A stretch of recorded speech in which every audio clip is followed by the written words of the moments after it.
Akash, can we begin?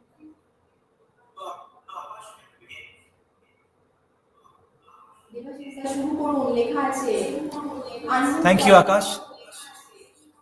Good afternoon, ladies and gentlemen. Please switch off, unmute.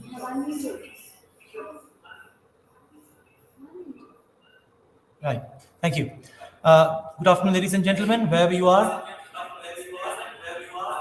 Why is it sounding? You have to sound it off. Mute. You've muted. Mute it, please. I have muted my microphone. Okay. Okay, there are echoes, which is interesting. It starts us off on a new heading. So good afternoon, ladies and gentlemen, again. Good evening, good morning, whichever time zone you are in. And a warm welcome to Misty Shimla for the start of our conference, virtual international conference, themed upon culture studies in retrospect, theory, praxis, text.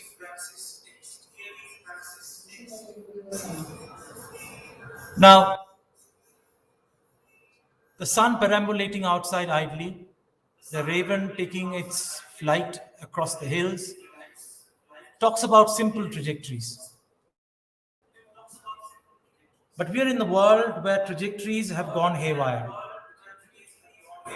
In fact, the world has gone mad north-northwest, to borrow a term out of Shakespeare's Hamlet.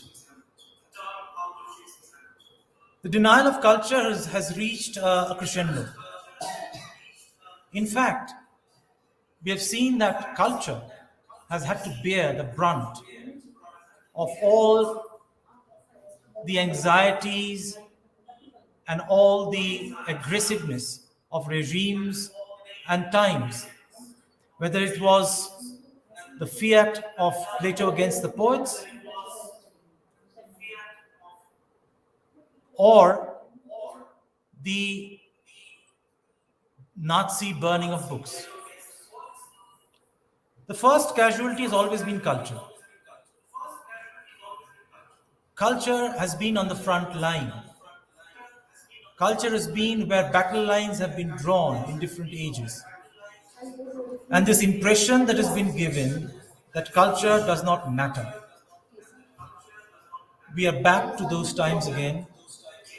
In pandemic as well, culture, the arts was deemed non-essential. So we are back again apologizing and justifying our presence in the social space. This accent on culture precludes the body. Man is understood only in his corporal dimension, as a mere body. The physical side of things are accentuated: hunger, pangs, disease, injury.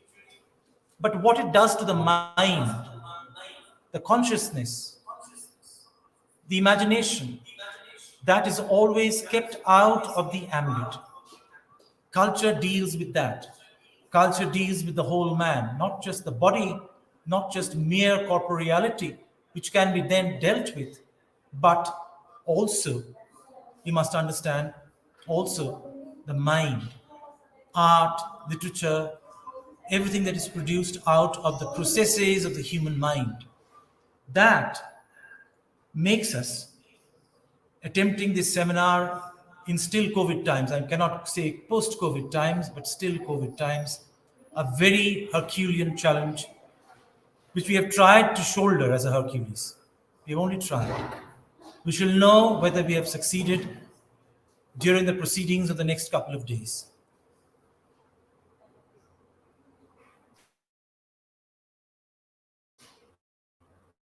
In the inaugural grace of Viceroy, Himachal Pradesh, the Honorable Dean, Faculty of Languages, Himachal Pradesh University. We look forward to having the President of Alliance Française du Bengalais, Dr. Kanchuram Mukhopadhyay, also as a part of our proceedings. And we have our keynote speaker for this conference, Dr. Brendan Nichols from the School of English, Leeds University in the UK.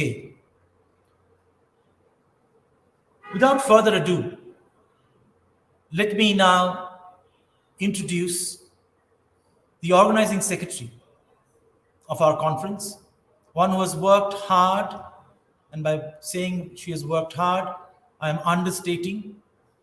She has been a wonderful resource, a wonderful reference point for this conference, even before it began, because she has been interacting with all the paper presenters. And I'm very happy to declare, I'm very happy to acknowledge the fact that we have paper presentations from every corner of the country, from the Northeast, from the north of India, from the West, from the South. We have paper representations from everywhere. Now, Dr. Pradipta Mukherjee, our organizing secretary, is also better known in the real world, in the academia, as a film critic of note. She has very recently published a volume of essays, a volume of her collected essays on cinema called The Fluid Frame, which has just come out of Cambridge Scholars Publishing in the UK. The fact that she is so interested in culture studies and the different dimensions of the intersection of culture with the social makes her a very interesting cohort, an interesting team member, an interesting, you might say, colleague to have whilst or trying to organize this conference. I have acknowledged her right now, but words are really not enough. Few words are not just enough to sum up what she has been going through and what she has done for Inspirare Arts Foundation and for the proper organization of this conference.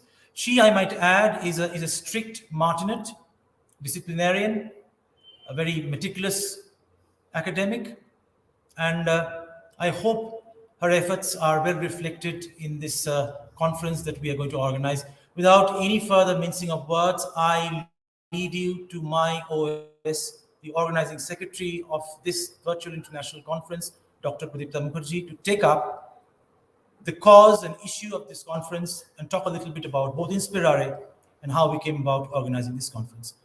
Dr. Mukherjee, Pradipta, please take over.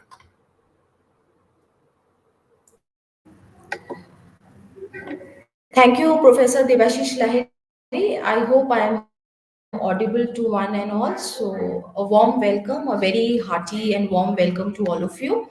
A very good afternoon, and I wish all of you a warm welcome. As the organizing secretary of this 3-day international conference on culture studies, Theory, Text and Praxis, organized by Inspirare Arts Foundation in collaboration with Himachal Pradesh University and Alliance Française du Bengal.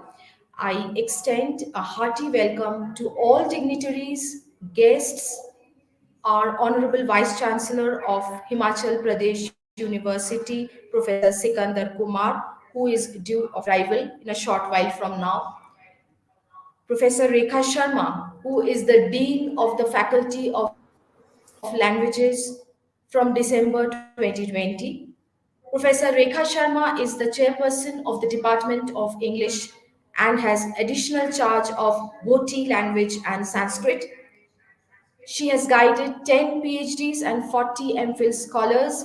She has translated the ordinance for Himachal Pradesh University and published a book on translation theory.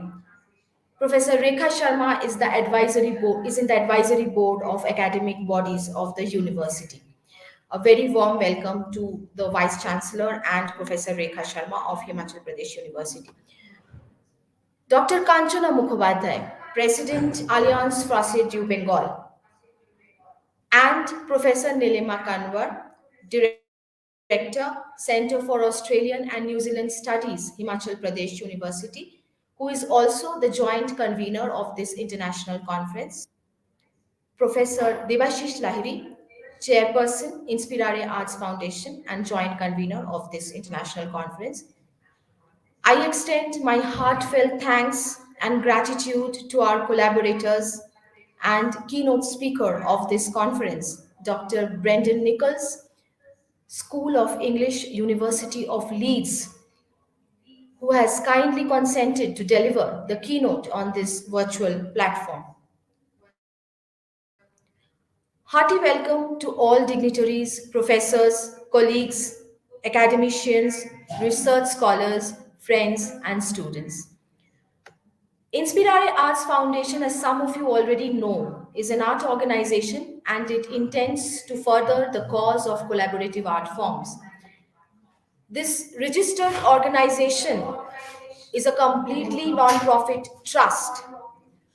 Though literature is our primary focus, as an art organization, we intend to strengthen the bond between collaborative art forms and engage in cultural exchanges. Not just conferences, we have every intention to organize collaborative events, exhibitions, workshops, and programs that would benefit not only scholars and academics, but larger section of the society, including underprivileged sections. We have already organized quite a few events like interviews with international artists, filming a documentary on a national award winning painter of the Bengal School of Art.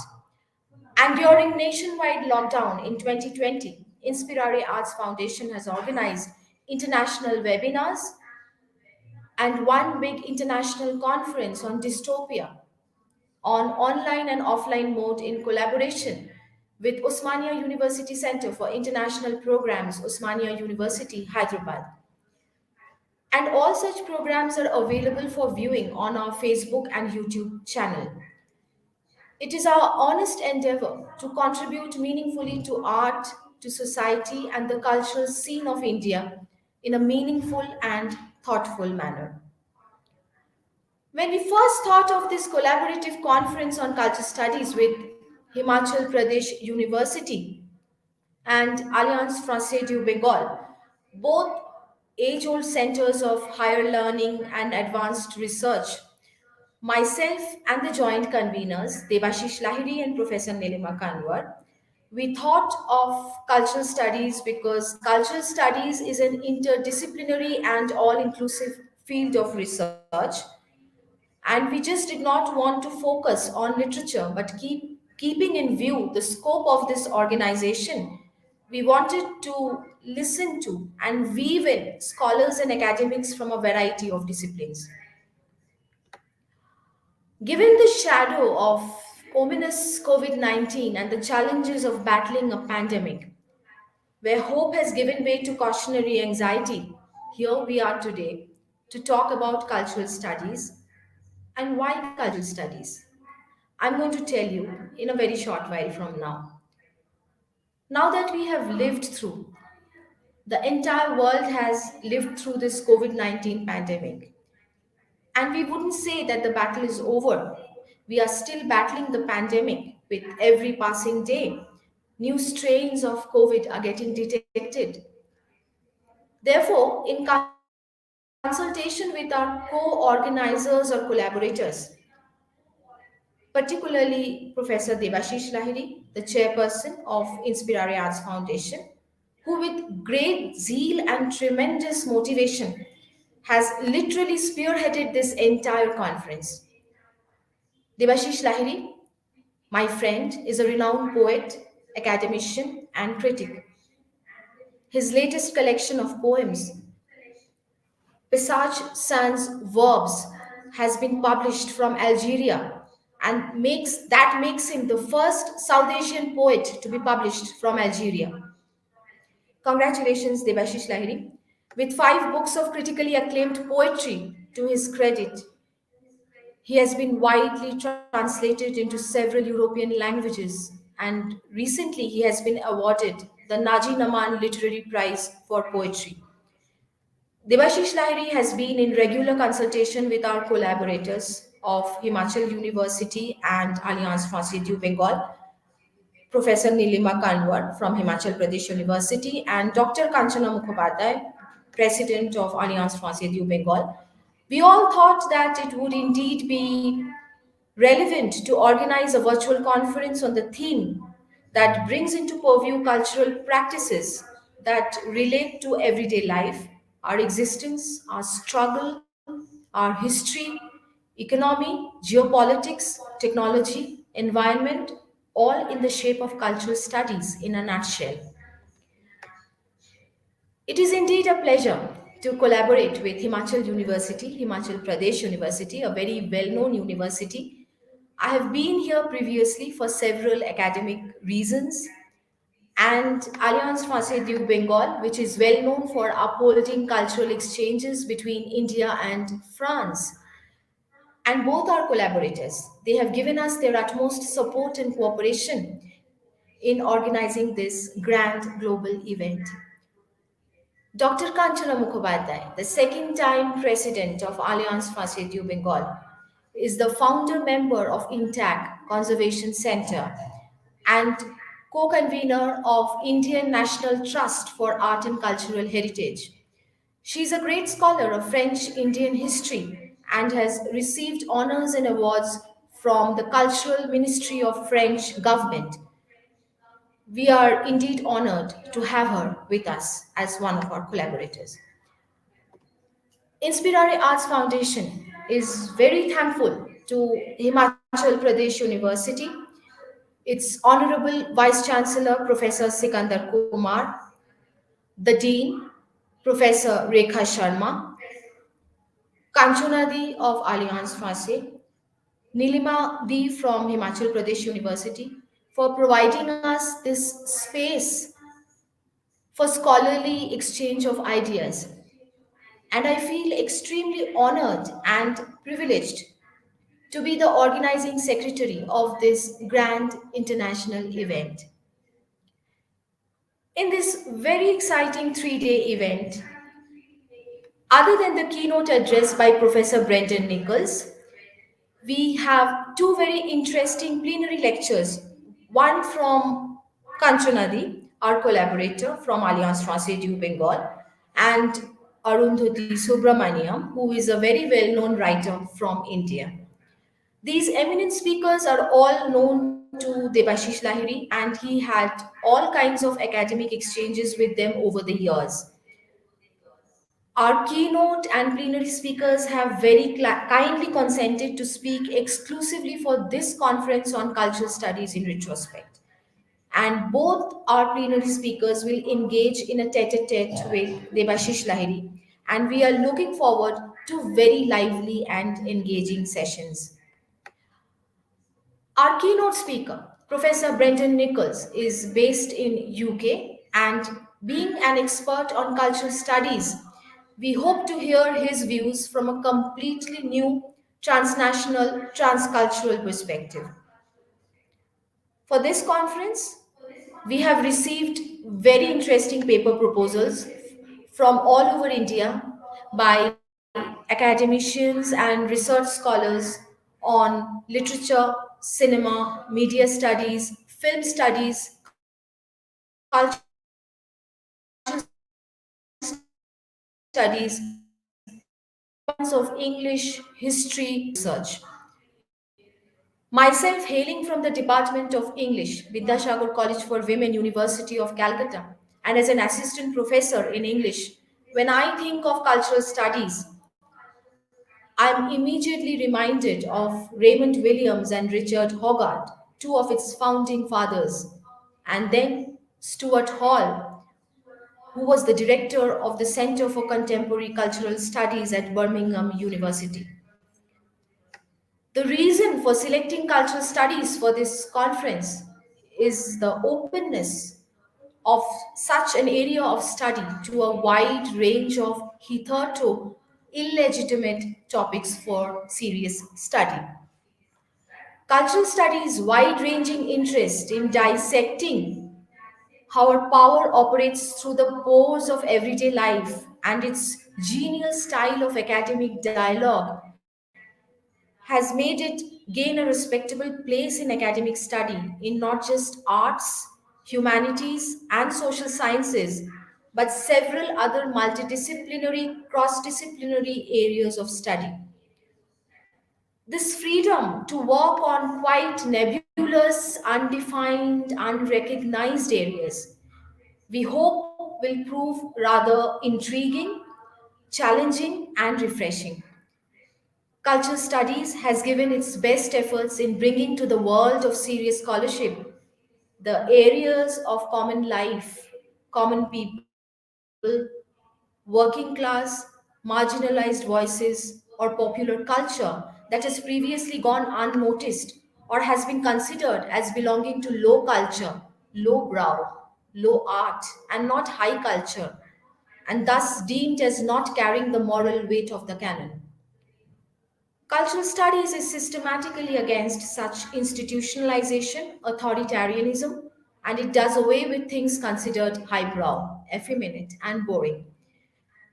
Cultural studies is here to break the barriers between low and high art forms because culture, as Stuart Hall argued, does not consist of what the educated elites happen to fancy. It is simply experience lived, experience interpreted, experience defined. And it can tell us things about the world that more traditional studies, traditional approaches, and cliched, overused theories and methodologies alone could not.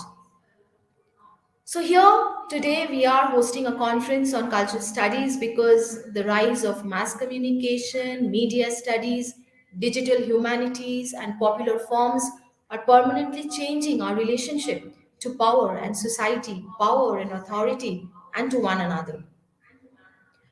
Given the kind of proposals received in the last 1 month or so for paper presentations, we expect the conference would transcend the confines of a given artwork.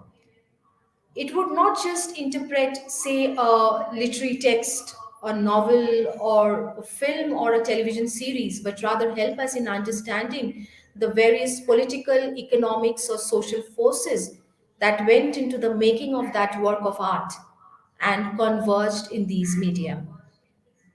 It would, for example, focus on the packaging, marketing, and distribution networks of society. It will provide us with a range of tools to analyze how cultural practices and meanings are produced, circulated, and exchanged. It complements all forms of study. The validity of cultural studies lies in the fact that it awakens us or alerts us to the value of culture in society and equips us to become an engaged and informed critical thinker in relation to experiences. Given the thrust area and scope of this conference, we hope that the sessions that will come up will be extremely thought provoking, intriguing, and challenging. Let us hope that the conference will be thoroughly engaging. It will be a great learning experience and a source of pleasure and delight for all of us. Thank you all for joining us today. Thank you very much.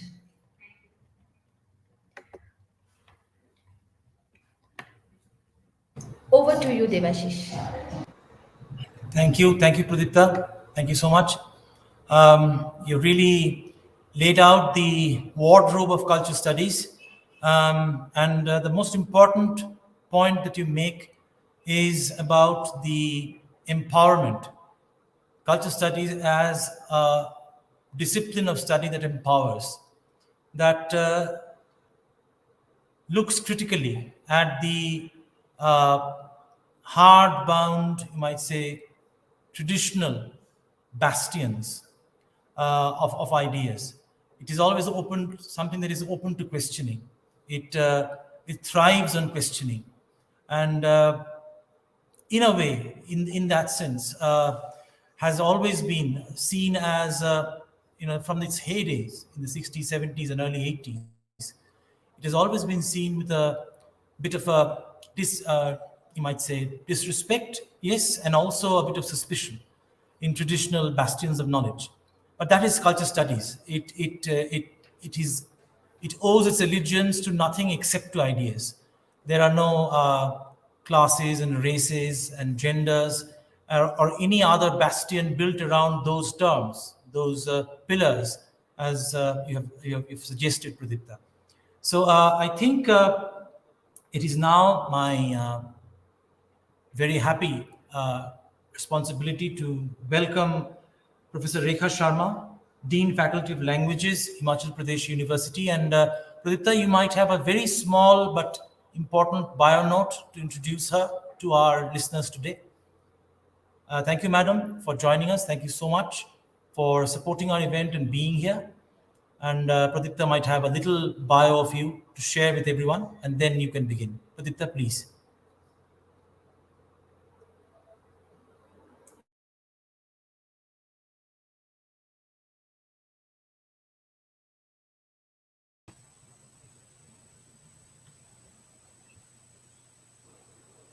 Pradipta, please unmute yourself.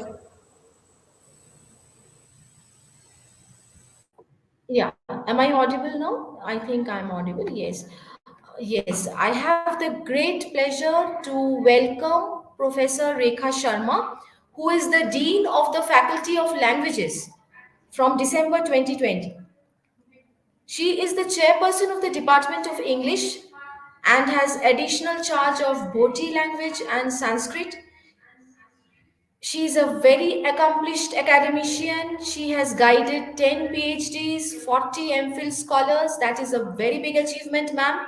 And she has translated the ordinance for Himachal Pradesh University and published a book on translation theory. She is in the advisory board of several academic bodies of Himachal Pradesh University. We are honored to welcome Professor Rekha Sharma, ma'am, who is the Dean of the Faculty of Languages of Himachal Pradesh University. A hearty welcome to you, madam. Thank you, Pradipta and Devashish Lahiri. Thank you for this opportunity. An interdisciplinary theory, cultural studies encompasses many fields, including anthropology, political science, and even philosophy and ethics. It began with the works of Raymond Williams and Richard Hoggart in the late 1950s, before being adopted and expanded by Stuart Hall in the late 1960s. This theory moved away from reading of literature for and instead begins to be taken both as a product created by a culture and an object influencing that culture. Cultural studies expose media and popular culture.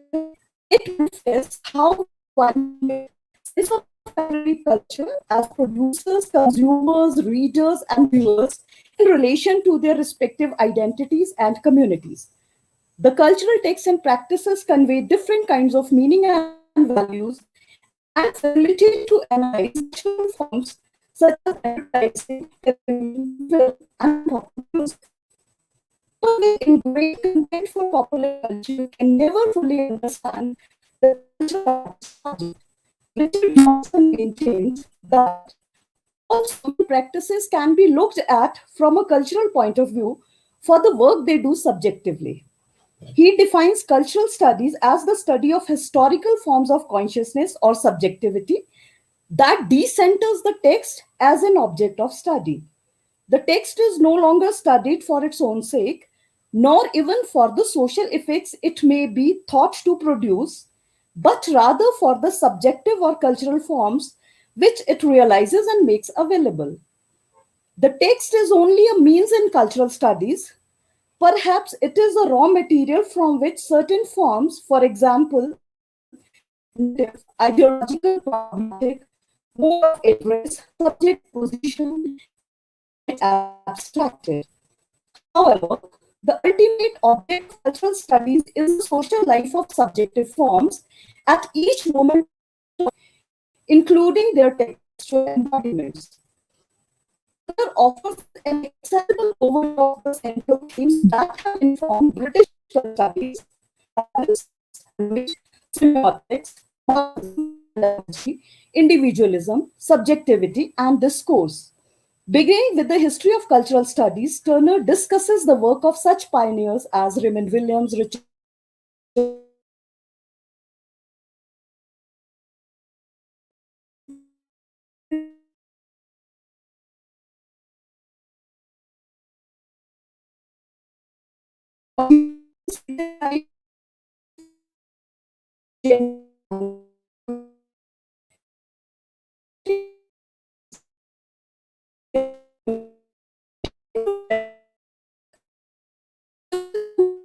culture on how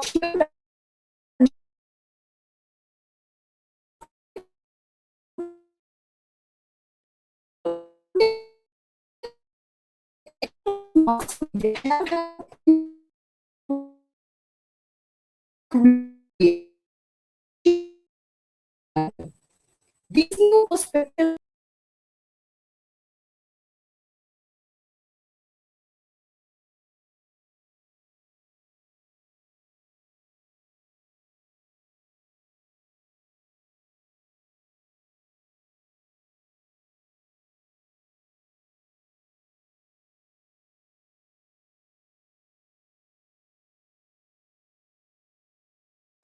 Have we lost audio? Akash, have we lost audio, Professor Sharma?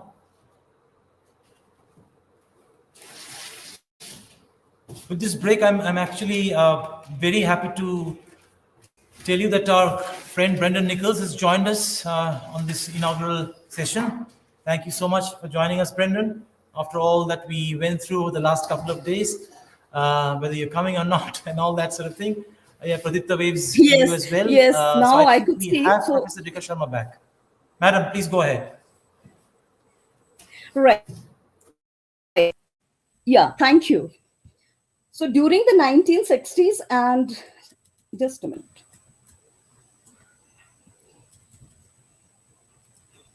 During the 1950s and 1960s, interest in cultural theories of mass communication began to develop and take hold. It focuses on changes in culture, on how shared understandings and social norms change. Instead of trying to locate hundreds of small effects and adding them all, one can inquire whether the development of mass media have had any profound implications in the manner we create, share, learn, and apply culture. These new perspectives argue that media might have the power to intrude into and alter how we make sense of ourselves and our social world. These theories are quite diverse and offer very different answers to questions like nonetheless, the concept of culture is central in all these theories of media that affects society and in turns affects the culture. Cultural theories are microscopic interpretative theories which focus on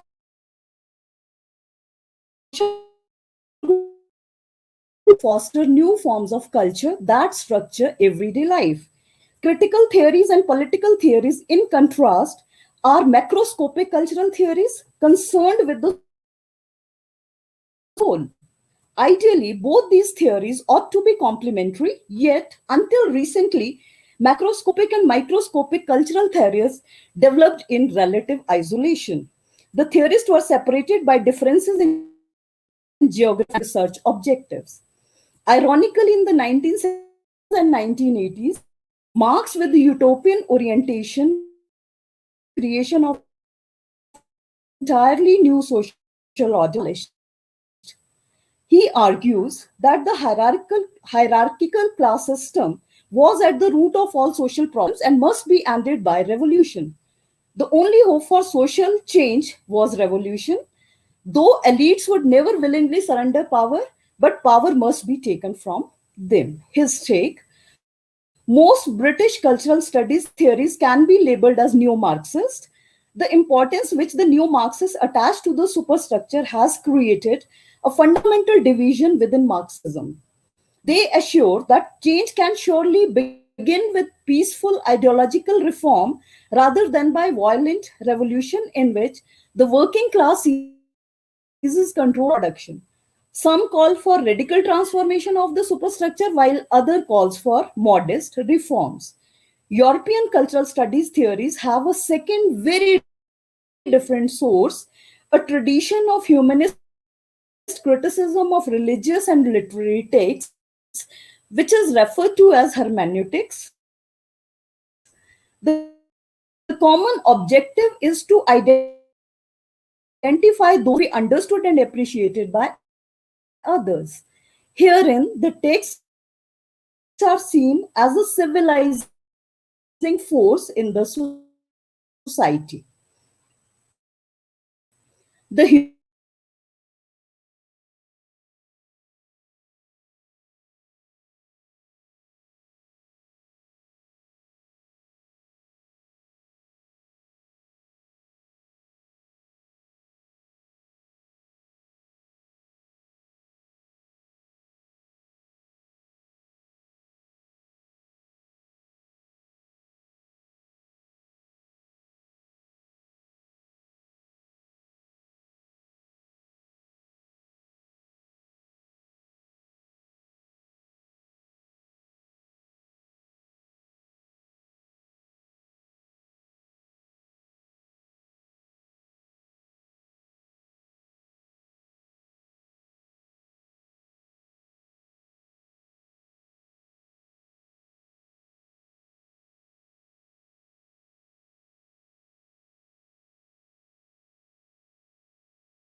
We seem to have some technical issues with Professor Sharma's audio, it seems.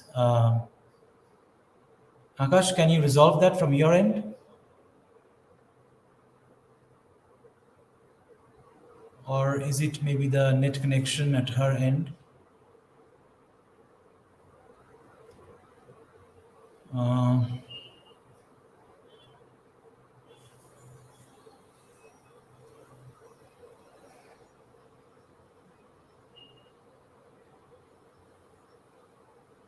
questions the importance of high culture and Hello, Akash, could seriously. you write? Ah, yes. Madam, you. Hello. Yes. Yes, we can hear you, ma'am. Please go ahead. Mm, all right. During the Raymond Williams questions the importance of high culture and seriously considers the roles of folk culture. Towards the end of 1960s and 70s, Williams turned his attention to the mass media. He developed a pessimistic perspective of mass media's role in modern society. His ideas inspired a generation of young British media, first at the Center for Contemporary Cultural Studies at the University of Birmingham, and then at England and Europe. Williams was broadly more concerned with the issue of cultural change and development as well as elite domination of culture. The first important school of cultural studies theorists was formed at the University of Birmingham during the 1960s by Stuart Hall. He argues that mass media can be best understood as a pluralistic public forum. The key strength and limitation of British cultural theorists is their direct involvement in various radical social movements. They not only studied the social movements, but they even got enlisted in the movement and sometimes even led them. They have been active in a broad range of British social movements, including feminism, youth movements, and radical and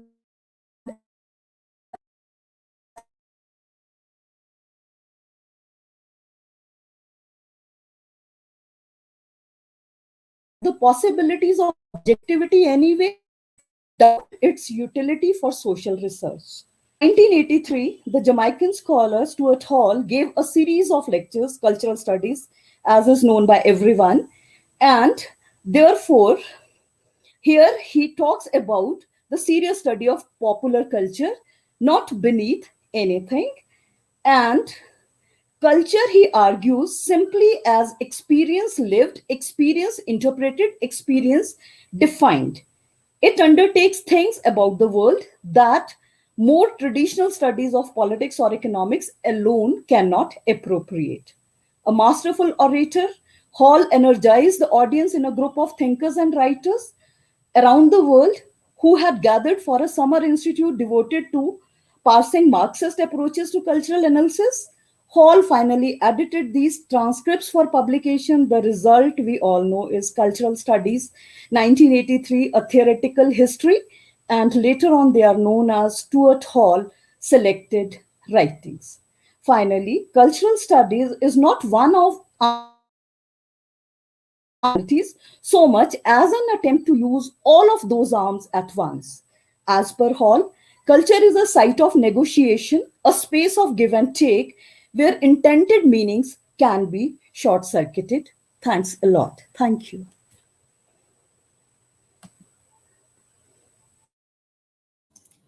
Thank you so much, Professor Sharma. That was a wonderful wrap up on what culture studies stands for, what it has been, how it has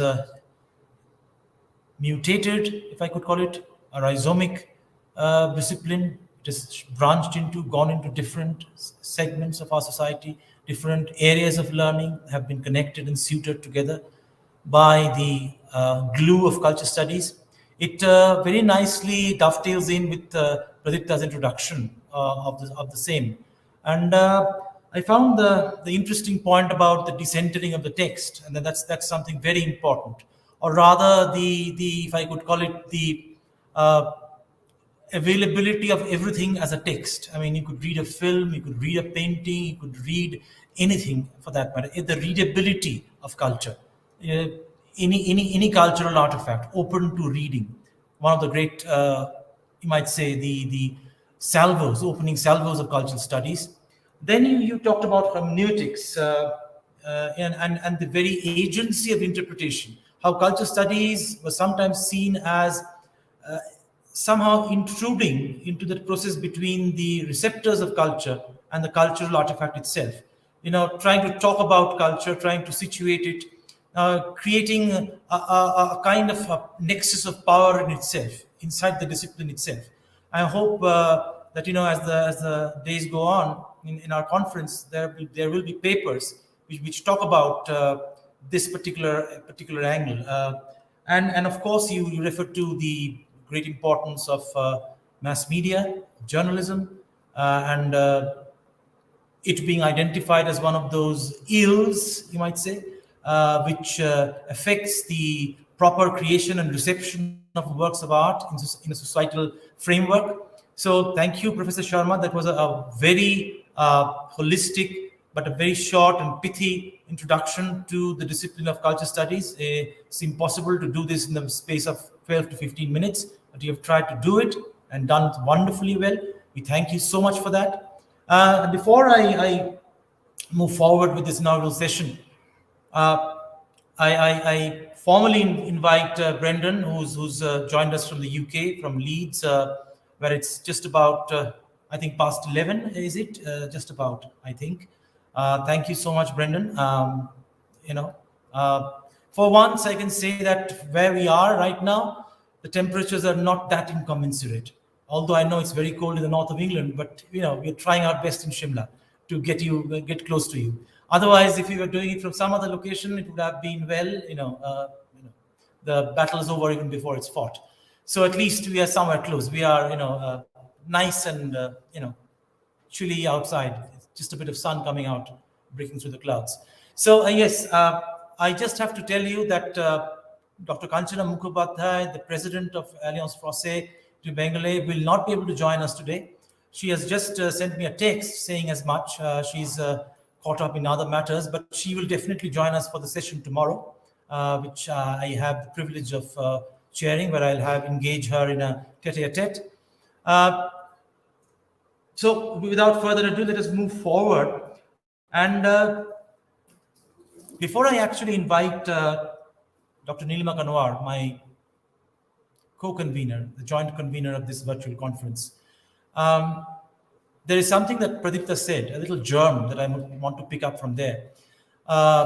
She talked about our work with one of the great and perhaps one of the last practitioners of the Bengal School of Art. Very interestingly, there is someone from the Department of Art History in Punjab University, a research scholar, who has sent us an abstract and who will be presenting on the last day, who is talking about another Bengal school painter, Shanat Kumar Chatterjee, who happens to be based or had been based in Shimla.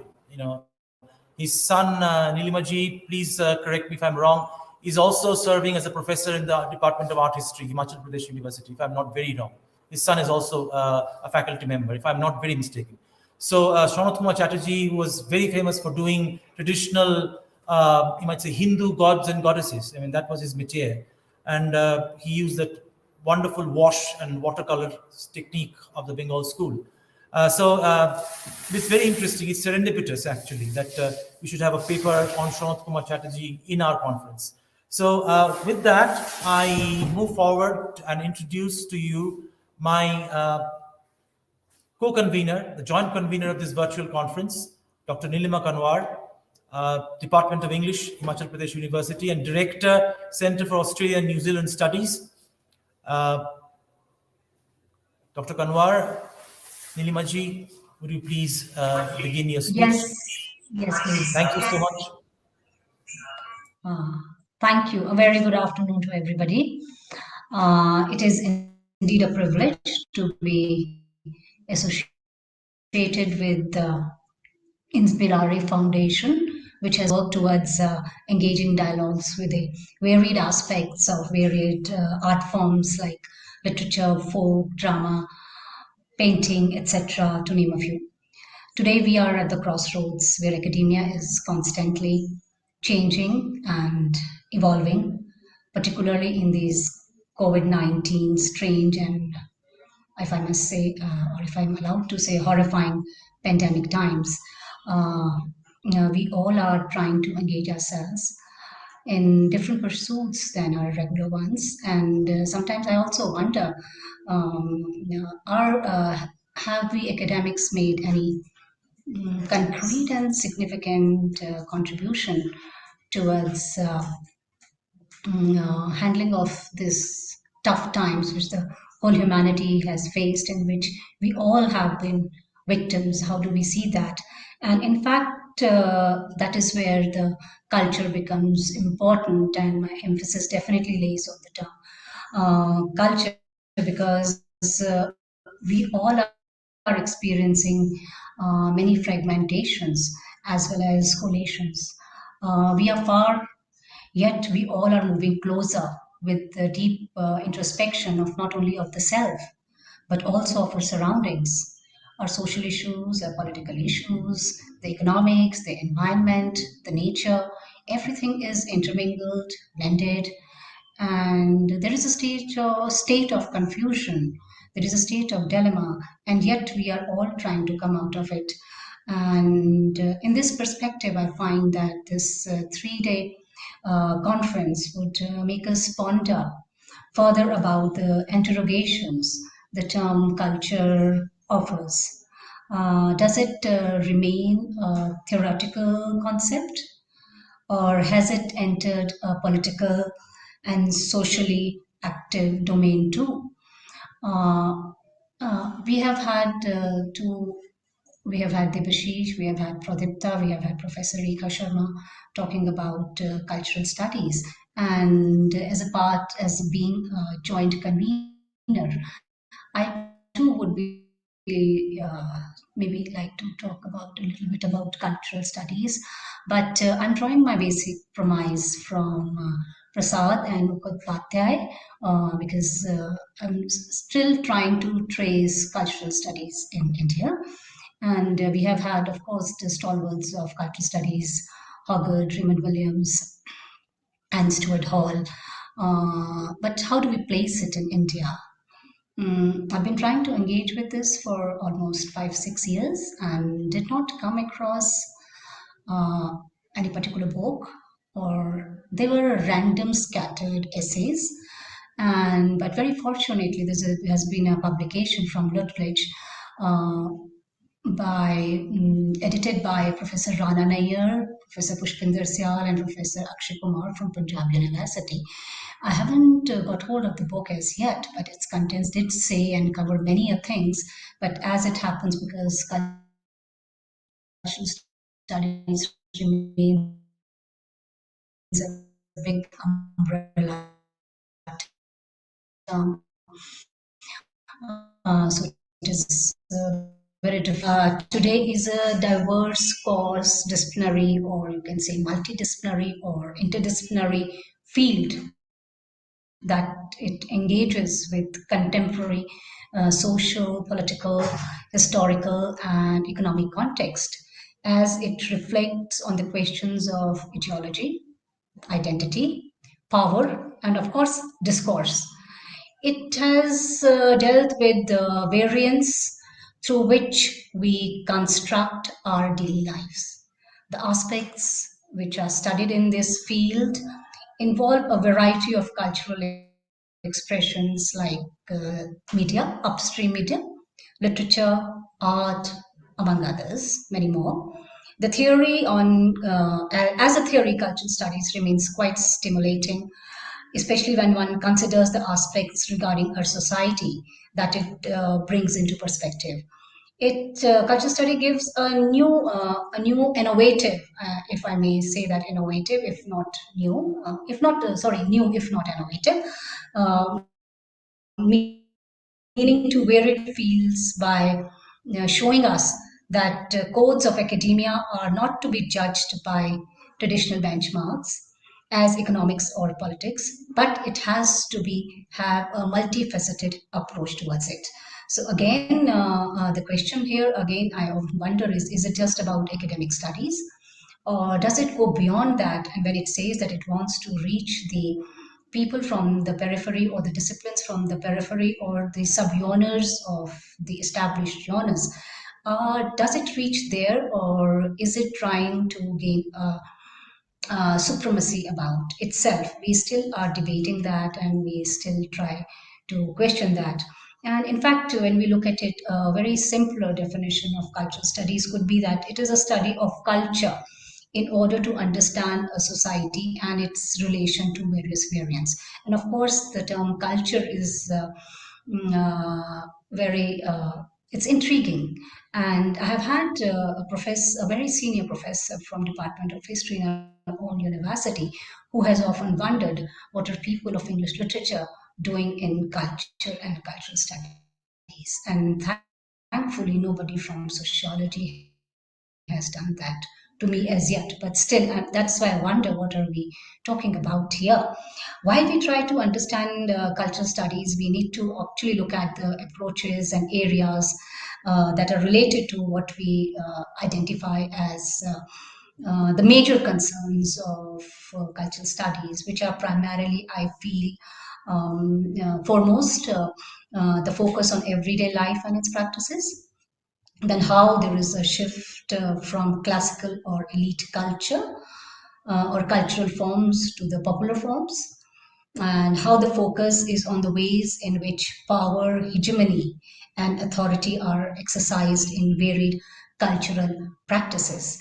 And cultural practices definitely are rooted in our surroundings and in our individual cultures, whether it is in Oriental cultures or it is in Occidental cultures. And we understand that this particular academic discipline uses a very, very wide range of materials from the realm of popular culture. So somehow, sometimes I also feel that it has its main stay coming from Marxism and post-colonialism, wherein it talks about films, cartoons, advertisements, newspapers, news media, such as internet, and also actual spaces of cinema halls and varied other locations. Mm, it even considers legal documents, government records, and of course, not to negate the high art. Culture studies is not negating high art, even if it is interrogating it and mm, keeping it in a perspective, but it is not negating it. There is no negation of that. The emphasis has been shifted here definitely from written to the imaginary, to the visual, and the methodology questions the centrality of any written text. So there is a focus on imagination and orality also. what I'm trying to do is maybe bring in different terminologies which we used in cultural studies here to give it a perspective from the viewpoint of India as well. And also, as we know that, and also not only, but also the major central to this practice is the notion of culture as a set of meaning-making practice. Or if I can say in other words, now culture is a manner in which a society makes sense of itself and relates itself to the world. And therefore, it is pertinent to interpret the social and cultural practices, and so that we can arrive at some conclusion, or maybe we can try and understand something meant in a particular text. So, when we see this, putting these things in perspective, which almost have been told to us by Dr. Pradipta so lucidly, and Professor Rekha, and also Dr. Debashish. I was wondering, like, how do we find that? How did cultural studies emerge in India? And of course, it majorly emerges out of what has actually been the tenets of cultural studies, like from the subaltern studies, women's history, and especially studying the popular culture. And we all know that history of culture studies point to the origins of West and draws attention to the difference between British and American variants of cultural studies. And definitely when we are in India, and somehow we have never been able to evade that, we had and we still have we are still being influenced by the British cultural studies. It has been a major influence on us. However, the emergence of the area in the Indian context has also been determined by the development in the disciplines of history, art history, and especially the study of cinema. And here in India, what cultural studies we call today was not called cultural studies. It has had a growth pattern the way it has had in other parts of the world. So we also have a trajectory to follow, which we are trying to frame actually even now. Mm, uh, in fact, if we see the publication of a journal called the Journal of Arts and Ideas in 1980s, that we can see a kind of formal beginning of cultural studies in India, and influenced by mainstream left and Western Marxism. This journal focused on examining and re-examining the modernisms found in India, or Indian modernism, if we say, and of course the popular culture. Out of a very failed hegemony, the discourse of cultural studies emerged in 1980s. And our understanding of one of the important components of Indian popular culture, Bollywood films, has been shaped largely by the practitioners of cultural studies. And also, popular cinema has remained the mainstay of cultural studies in India. That is what it is about. For example, there have been public debates on movies like Rosa in 1990s and Fire in 2000. And in fact, these debates figured in much reputed economic and political weekly, film journals, and even newspapers and newsletters. And very recently, we would find the many debates going on the series on Netflix and Prime Video. And what else do we have? There are a few more. What do we have? Prime. Some Prime, which Amazon Prime, like that. And as mentioned, film studies have been the mainstay, and the questions raised by the new film studies is how cinema has assumed an Indian identity. Whether we like it or we don't, the Bollywood gives us our identity. And if I may say, if I'm not entering into a political debate, a national identity, because the term national is very debatable these days, and nationalist with its permutations and combinations and varied interpretations. Further, also, I feel that cultural studies is challenging the discipline of English literature in India. For many years, there was never any serious interrogation of this discipline. However, with the ascendancy of post-colonialism, this was made possible.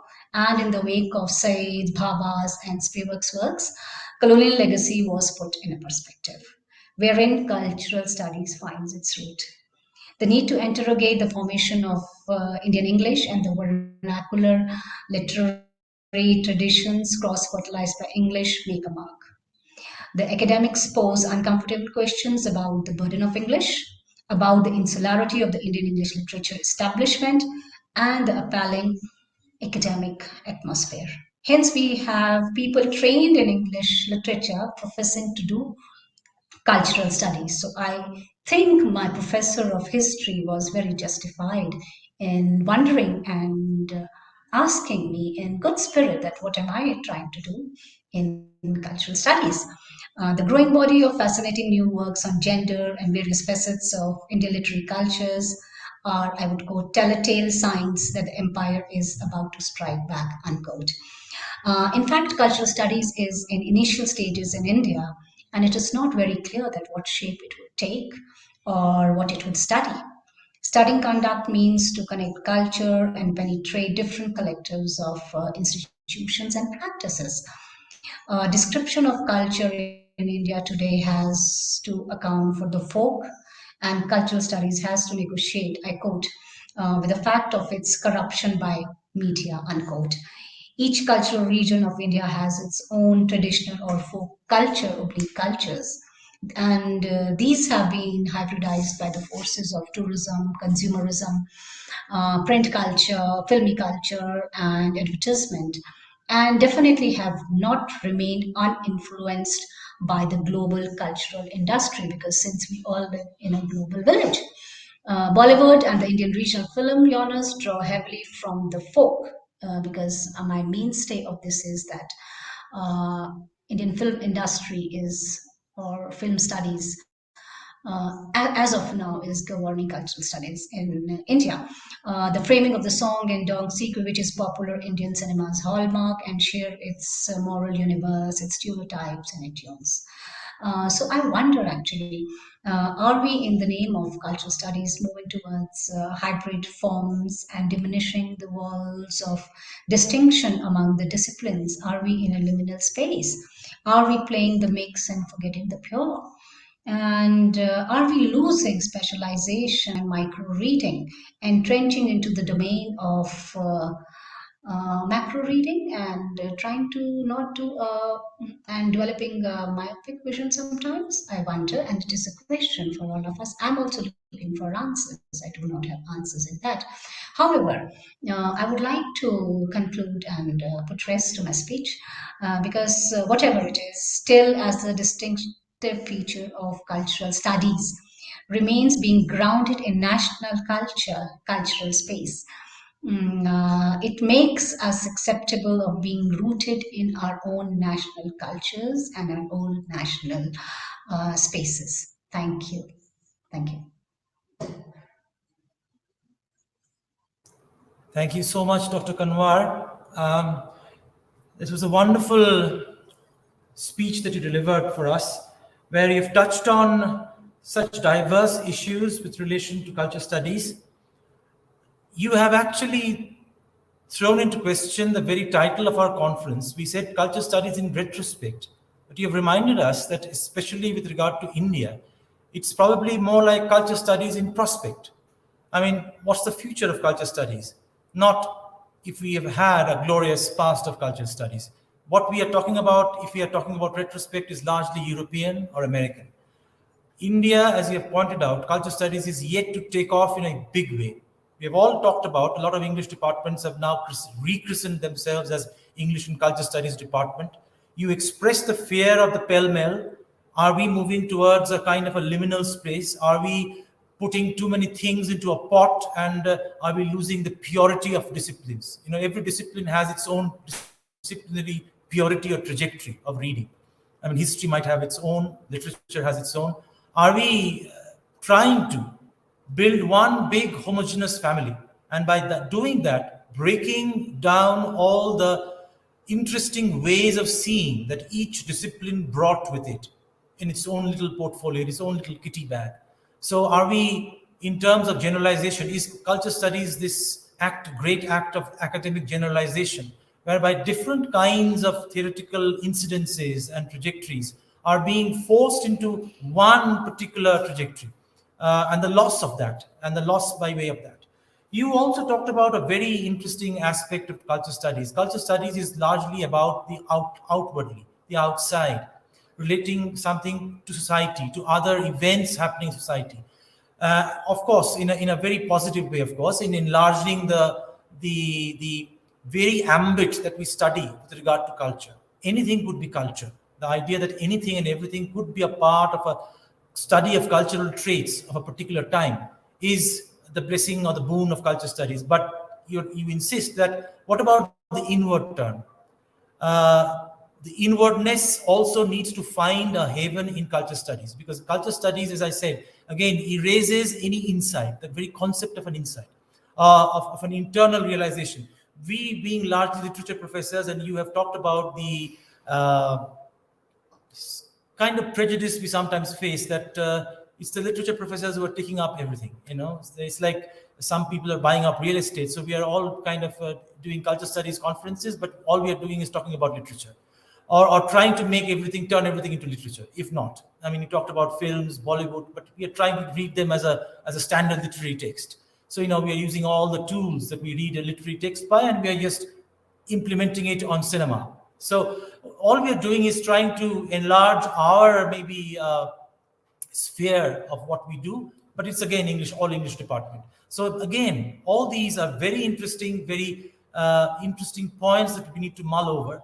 So it's not just the cultural hegemony, it's not just the hand-me-downs from say 60s or 70s Britain, or maybe a 90s America, but actually how we have received that knowledge and how we intend to go forward with it. What is the Indian brand of culture studies going to be? I think Nilimaji has raised that question.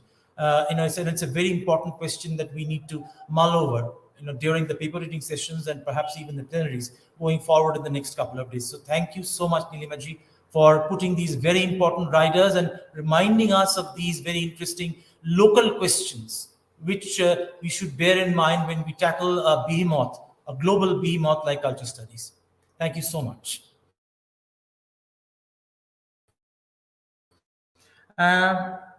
This camera is not on, but we are moving very close now. We are just about on the cusp of the keynote address by our keynote speaker today, Dr. Brendan Nichols from the School of English, University of Leeds. I will just formally read the very short bio that Brendan has shared with me, and then say a few words about his project today, his ideas, his topic today, and lead him on to his own lecture. Dr. Brendan Nichols is Associate Professor in Post-Colonial African Studies, University of Leeds in the UK. Nichols is author of a monograph in Ngugi wa Thiong'o, Gender and the Ethics of Post-Colonial Reading, and an edited collection on Nadine Gordimer's July's People. His articles appear in the Cambridge Companion to Salman Rushdie, Modern Fiction Studies, Research in African Literatures, Journal of Commonwealth Literature, Post-Colonial Text, and Cultural Critique. Today's keynote address is forthcoming in New Formations. What Brendan, I think, is trying to do is what I intended to talk about in the last part of this inaugural session.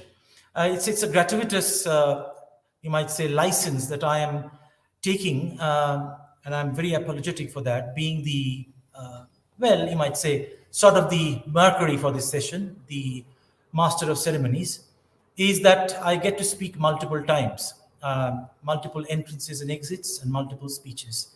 So I did talk about a little bit about culture studies and the problems surrounding the discipline.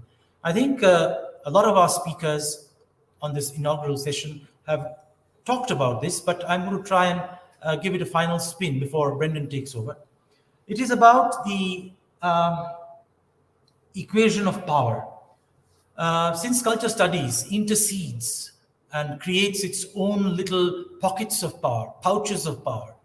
Um, a lot of political forces, powers that be, regimes have always wanted inside and outside the academy, may I remind all of us, have always tried to control culture studies. Because if one can control the discipline and the actual actions of culture studies, departments and projects, one can control a lot of how a particular culture in a particular historical stage of our society, of our history, of our civilization is perceived. So if one controls that, one controls a lot of those things. The very perception of an age, of a culture, of a government, of a space in time, a lot of that. Uh, it dovetails in very nicely with what Brendan is going to do today with us. He's going to, and I'm using his abstract that he has sent me, argue for a decolonization and democratic engagement with environmental knowledges formed outside the academy in the global south. He's going to make use of the Bleak Lloyd, 19th century Bleak Lloyd archive, uh, a radical African form of ecological humanity. And he's going to talk about how it kind of builds together towards the replenishing, and I'm quoting him again, replenishing of our planet by allowing environmental political interest and global species' behaviors to iterate themselves through us. Largely, what he's going to talk about is the, as I said, the assumption of animal forms in several folk, the shape shifting that he's going to talk about, and how that engagement with that can again afford culture studies a way out of the ghettos into which it also leads, ghettos which were supposed to be broken by culture studies, the kind of enclaves that culture studies started out to dismantle, to bring down, but suddenly we find after about 40 years of the discipline that it is actually leading, dragooning people, dragooning cultures, and dragooning theorists and thinkers into such enclaves. Brendan's speech with us today is going to be a breath of fresh air, I'm quite certain. Brendan, it's over to you, my friend. Thank you very much. Can you hear me okay? Okay. It's a great honor. I'm very grateful to be invited to speak to you today. I'm especially grateful to Himachal Pradesh University and its esteemed Vice Chancellor, Professor Sikandar Kumar. I'm most grateful to the Alliance Française du Bengal, who I understand are also hosting, and of course to the Inspirari Foundation, and Dr. Mukherjee and my esteemed and very old friend, Professor Debashish Lahiri. What I'd like to do today is to start with some framing kind of, I guess, professional biography of my development as an academic, from being a young academic to being someone who's kind of at the point of mid-career at the moment, and where I see myself going forward. And my hope is that that can part frame what I want to try to do in today's paper. So I'm going to try to share with you a PowerPoint, and let's see if we can manage this all right. And let's have a look. If I can share screen with you, and can everybody see that all right? So my talk today is called Indigenous Shapeshifting and Food Security. And I was very drawn to the subtitle of today's conference, and text theory praxis were of great interest to me. I'm especially interested in that word praxis, and I wanted to ask, what have these meant to me as a postcolonial scholar, and where might I go with these three keywords next? So when I started out, when I first PhD'd, I was versed in elements of cultural studies. I'd read Stuart Hall as part of my kind of post-colonial literary study. I'd read Spivak on the subaltern. I'd not gone as far back as say Raymond Williams or one of those thinkers, but I was a sort of belated inheritor, if you like, of some of the elements of cultural studies. And if I can reflect back at Professor Lahiri, I had very much that sense of the decentering the text and the availability of everything as a text. So I was versed in close reading, I was versed in text, and I was versed in theory, feminism, deconstruction, psychoanalysis, post-colonial theory. But then at a certain point, around about the point, in fact, when I met Professor Lahiri, around about 2005, there was pressure in the UK, at least, to move towards interdisciplinary working and working with colleagues from, say, history or modern languages or those sorts of disciplines. And I found that very challenging and interesting at the same time. First of all, forms of knowledge that you find in different disciplines do not always tie up together nice and neatly. And second of all, those forms of knowledge, sometimes produce awkward ideas that are difficult to kind of settle down and place on the page. At about that time, we were visited by a very influential American studies thinker called Eric Lott, who defined interdisciplinarity as a blend of textuality, theory, and history. And I fell in love with that definition the moment I heard it. But I've subsequently come to question it. Um, and I've questioned it on two grounds. And the first ground would be, well, what about different disciplinary methodologies? And that I learned from my very good colleague, Graham Huggan, who wrote a book called An Interdisciplinary Measure. And Huggan's basic line is that, what Lott is talking about is interdiscursivity.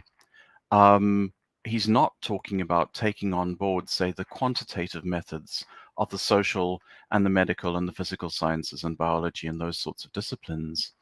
And then my second question, because I was working very closely with modern language departments and was thinking very much with an African studies head on at the time, my second question would be, well, what about translation in that definition? Because, of course, the English language is not the only source of good ideas, not the only good source of texts, theories, or even professional praxis.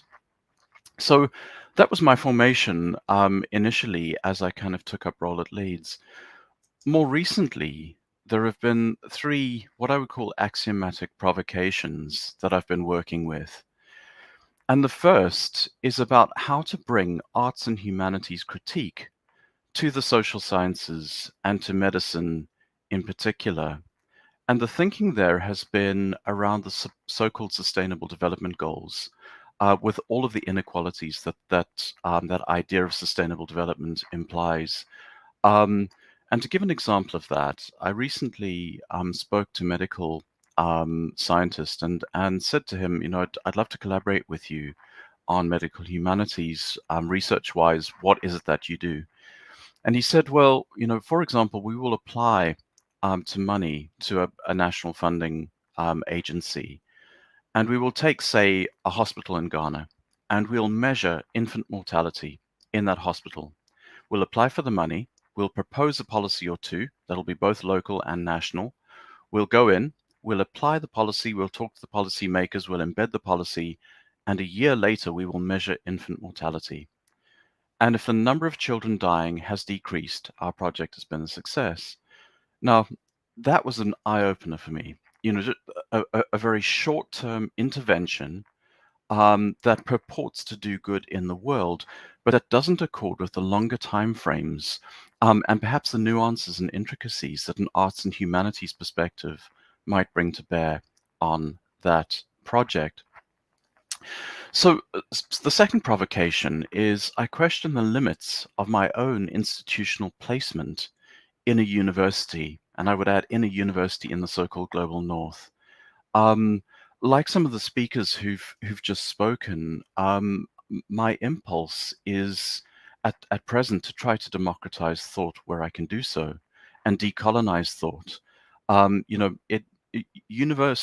Professional academics working in universities are not the only people who theorize.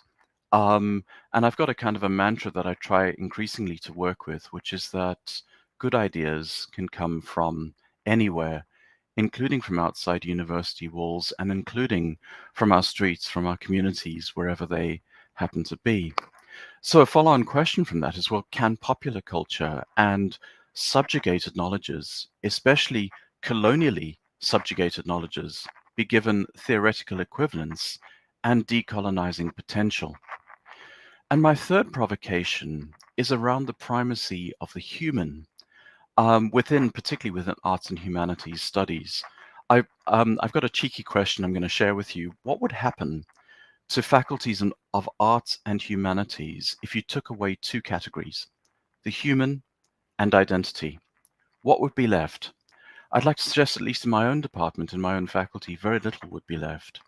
Um, and so that the primacy of the human as a category imposes, I want to argue in today's paper, limited imaginaries.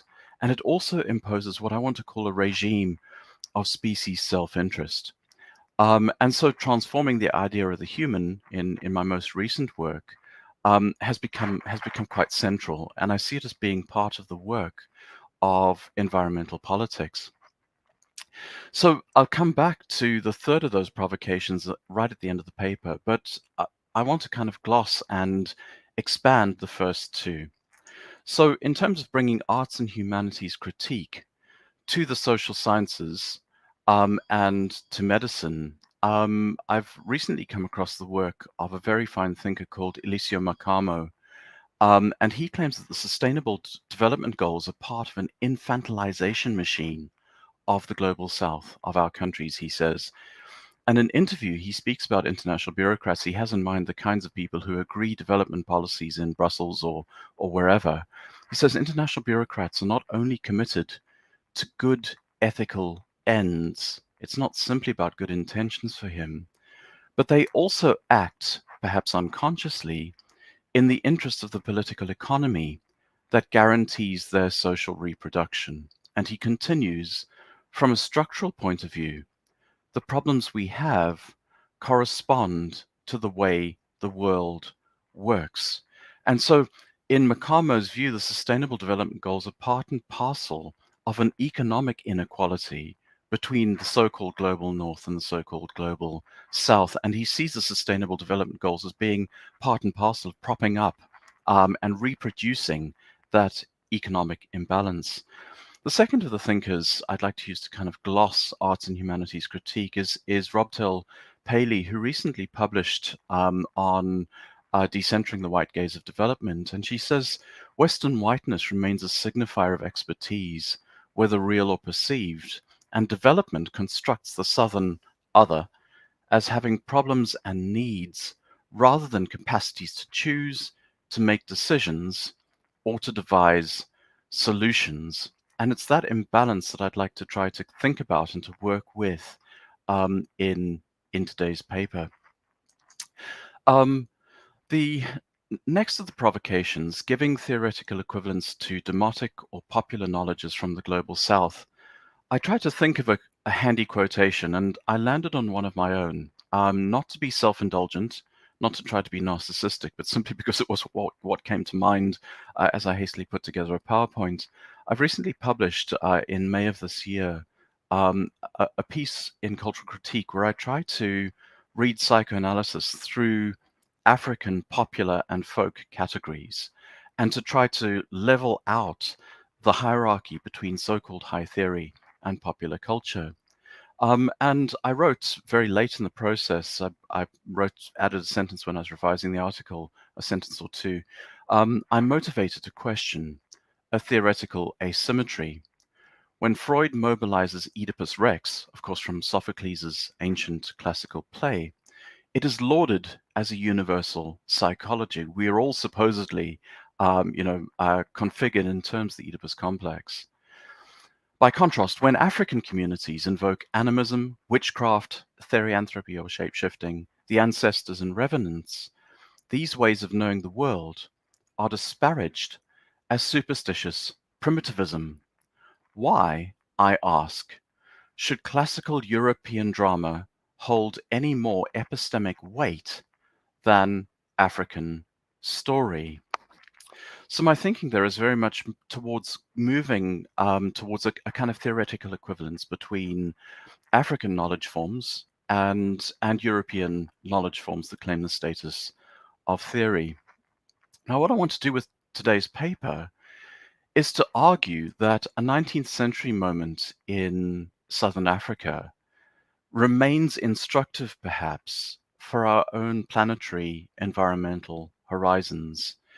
And to do that, I've drawn on, very recently encountered the work of Bruno Latour in a book called Down to Earth, where he draws a direct line between colonization, development, and what he calls our imminent environmental crisis, which he summarizes as being about the deprivation of ground. And Latour writes, it's a question of attachment, of lifestyle, that's being pulled out from under us, a question of land, of property, giving way beneath us. And this uneasiness gnaws at everyone equally, former colonizers and formerly colonized alike. What is certain is that all find themselves facing a universal lack of shareable space and inhabitable land. Where does this panic come from? From the same deep feeling of injustice felt by those who found themselves deprived of land at the time of the conquests, then during colonization, and finally during the era of development. A power from elsewhere, we might call that power imperialism, comes from elsewhere to deprive you of your land, and you have no purchase on that power. And for Latour, this is our own kind of species future, is that we will increasingly face the deprivation of ground, not least due to population, not least due to pollution, industrialization, all of those things that are going to work perhaps in negative ways on our planet. I'm going to do a little video clip. It may not play. I don't have success with multimedia and PowerPoints normally, but I've got the audio here. So I'm going to play you a clip first, just to show you the kind of subject I have in mind. This was recorded a century too late in 1972, a century after the people I'm going to be speaking about. But I want you to just have a look at the instrument that's being played. It's called a mouth bow or gurra, and it's on YouTube. And he's tapping a string and he's using his mouth as a bowl to make noise. And if that didn't come across to play for you, I've got the sound just here and I'll play it.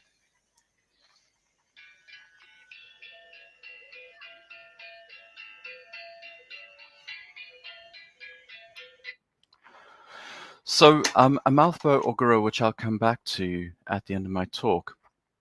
Now, my talk today focuses on a moment, long moment, running from the 1700s through to about 1873, 1875 in South Africa.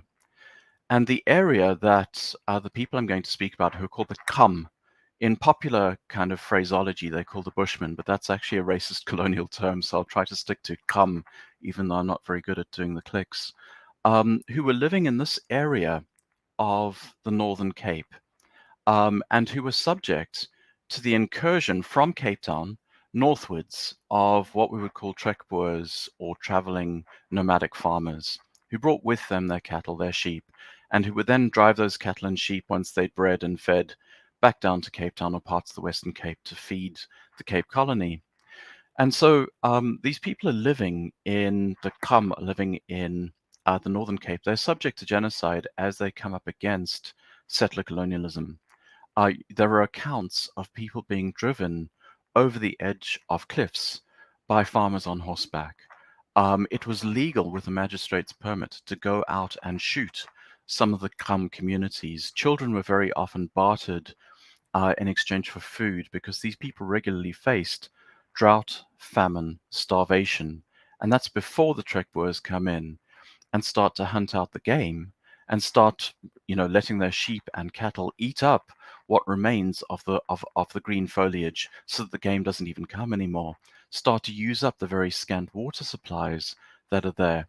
And the Bleak Lloyd Archive is formed by several prisoners who are brought south, many of them for stealing either sheep or cattle, in one case for shooting a farmer, down to Cape Town. They march 400 miles south to Mowbray Prison in Cape Town.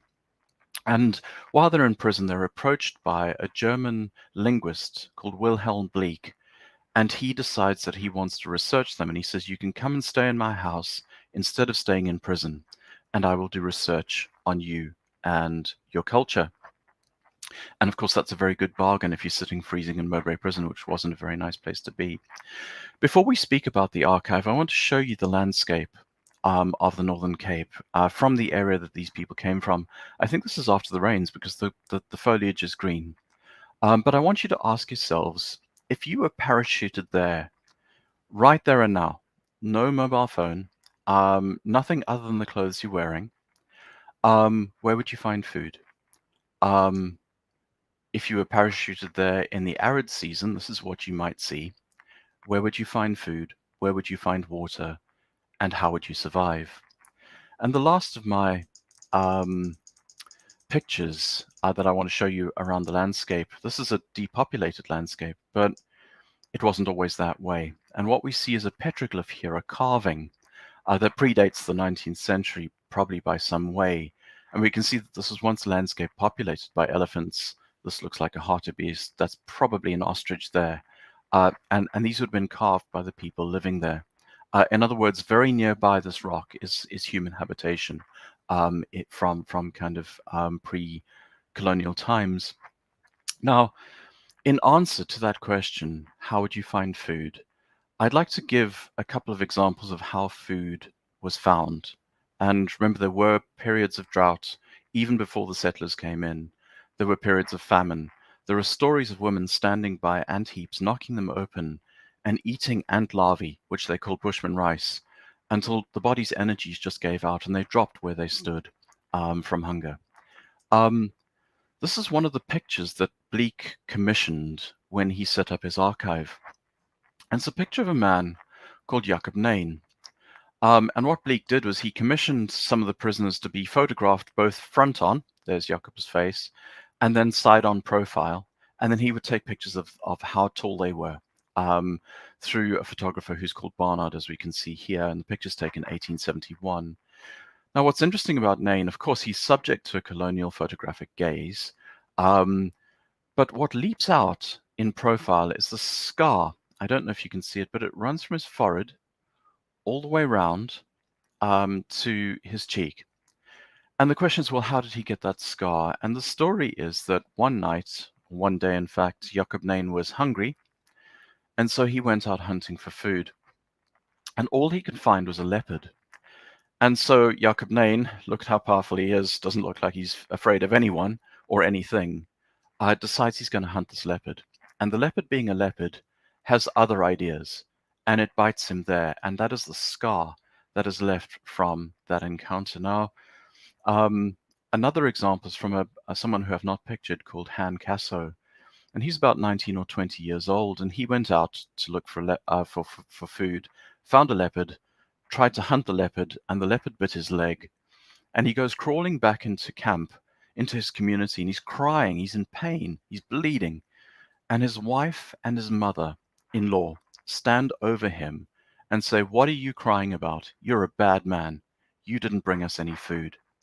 So a very unsentimental politics around hunger, around famine, around drought. And I have to say that a lot of the accounts that have been kind of reconstructed from the Bleak Lloyd archive have been, in my view, slightly too sentimental in how they approach these subjects. What I do in the rest of this paper is I try to think the archive through, knowing that it's an artifact of colonial violence, but I try to think it through the material reality of starvation and of food insecurity. And so the text I've chosen is sung. It's a song by this man called Dearquain. Now, he lived in the Bleak-Lloyd household. Lloyd was Bleak's niece, I think. She spoke English. Bleak spoke German. And Dear was one of the favorite research informants who came to stay with them. He was much loved. The children adored him. He's dressed here in a suit. He's got a flute. He loved the flute. He loved music. And so it's unsurprising that we're left with one of the things in the archive is a song that he sang. Now, Dear is not quite as friendly as he appears. The reason he's in Mowbray prison is someone accused him of, a farmer accused him of stealing a sheep. Dear didn't like that a great deal and shot the farmer and killed him. So he's a smiling man, but he's also, you don't get on the wrong side of him. So there are several problems, as you might expect, with the colonial archive, like the Bleak-Lloyd archive. It runs to 12,000 pages. It is immense. They record the Kham language. They record folklore, songs, hunting habits, belief systems, the origin of the world. It's all there. But some of the problems are as follows. First, the so-called research informants are imprisoned, and they're not at liberty to leave Bleak's house. If they wanted to leave, they would need to go back to prison, and they don't want to do that because the inhumane conditions there. And there's even an account of one of the informants talking for ages and ages so that he could simply string along the story and wouldn't have to go back to prison. So there's a problem of power, an asymmetry of power. The next thing is that there's a problem of language and communication. Bleak spoke German, Lloyd spoke English, the informants spoke Kham. So there was a difficulty as to how they would do the work of translation. What they had to do was they had to resort to an interlanguage called Cape Dutch, which is spoken by the Trekboer farmers. The language, in fact, of course, of the very same colonizers who are invading the land, the traditional lands of the Kham. So the Kham informants regularly would have bartered, they would have worked on the farms of occasionally the Cape Dutch Trekboers. Bleak and Lloyd were less proficient in that language. And so we've got a second problem in the archive, which is linguistic incompetence. And very often where translation failed, the informants had to act out or mime what it was they were talking about. Or on occasion, they even had to have recourse to picture books. But the trouble there was what one person sees in a picture. Lucy Lloyd is on record as having asked someone about a particular mountain. And in front of the mountain is an ox wagon and some oxen. And what this poor guy focuses on is the whip, because he's been whipped by a Trekboer and he's clearly traumatized by the picture. So all sorts of capacities for, miscommunication. And finally, the orthography in the archive is not settled. It is highly variable. Different words, the same word is spelt in different ways on multiple occasions, which mean that what we encounter there is not stabilized, settled knowledge. It's a record of colonial violence, but it's not a consistent record. So there are also problems of authorship, and I want you to think back to that musical instrument that was playing, that I played you the sound of. Now that instrument is called a gura. And the song we're about to read is called The Broken String. And the idea is that the string of the instrument has been broken, so it can no longer play. And because that instrument is used for rainmaking, that means that the similar sound of rain coming in the sky, the sound of thunder, the ringing sound in the sky, is no longer heard. And why has that string been broken? It's been broken. And why is that connection to making rain been broken? It's been broken because an important rainmaker, a man called Nguyen Coyton, whose name means string, Nguyen, speaking, Coyton, has been killed. Now, the song is received through the generations. In fact, it's 2 generations old by the time Dear Quain sings it. The man who's killed is Dear Quain's grandfather's friend. The grandfather's called Shugandi, and the friend is a rainmaker called Nguyen Coyton. And how does Nguyen Coyton die? He dies from the effects of a shot he had received while going about at night in the form of a lion. Now, I'm going to try to minimize. I'm going to hope very much that you can now see me. We've still got share screen. Let's see if I can stop sharing. And let's close that. And can you see me okay?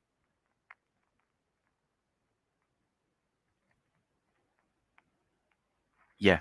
So we've got Nguyen Coyton, who is I've raided my daughter's toy box to show you this. We've got Nu and Kaiten, who we've got Nelson Mandela kind of standing in as. This is one of her favorite toys when she was very young.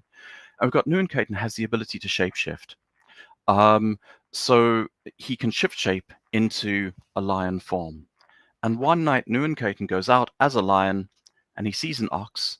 And being a lion, he's hungry, and he decides he's going to eat the ox.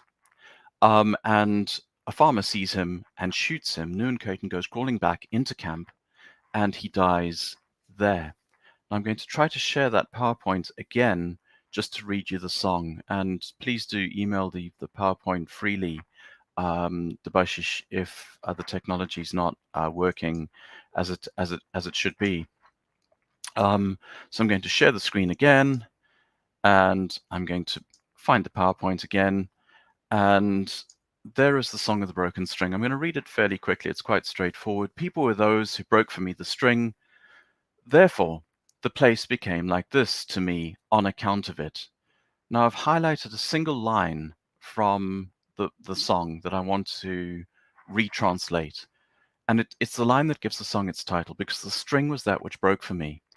Therefore, the place does not feel to me as the place used to feel to me on account of it.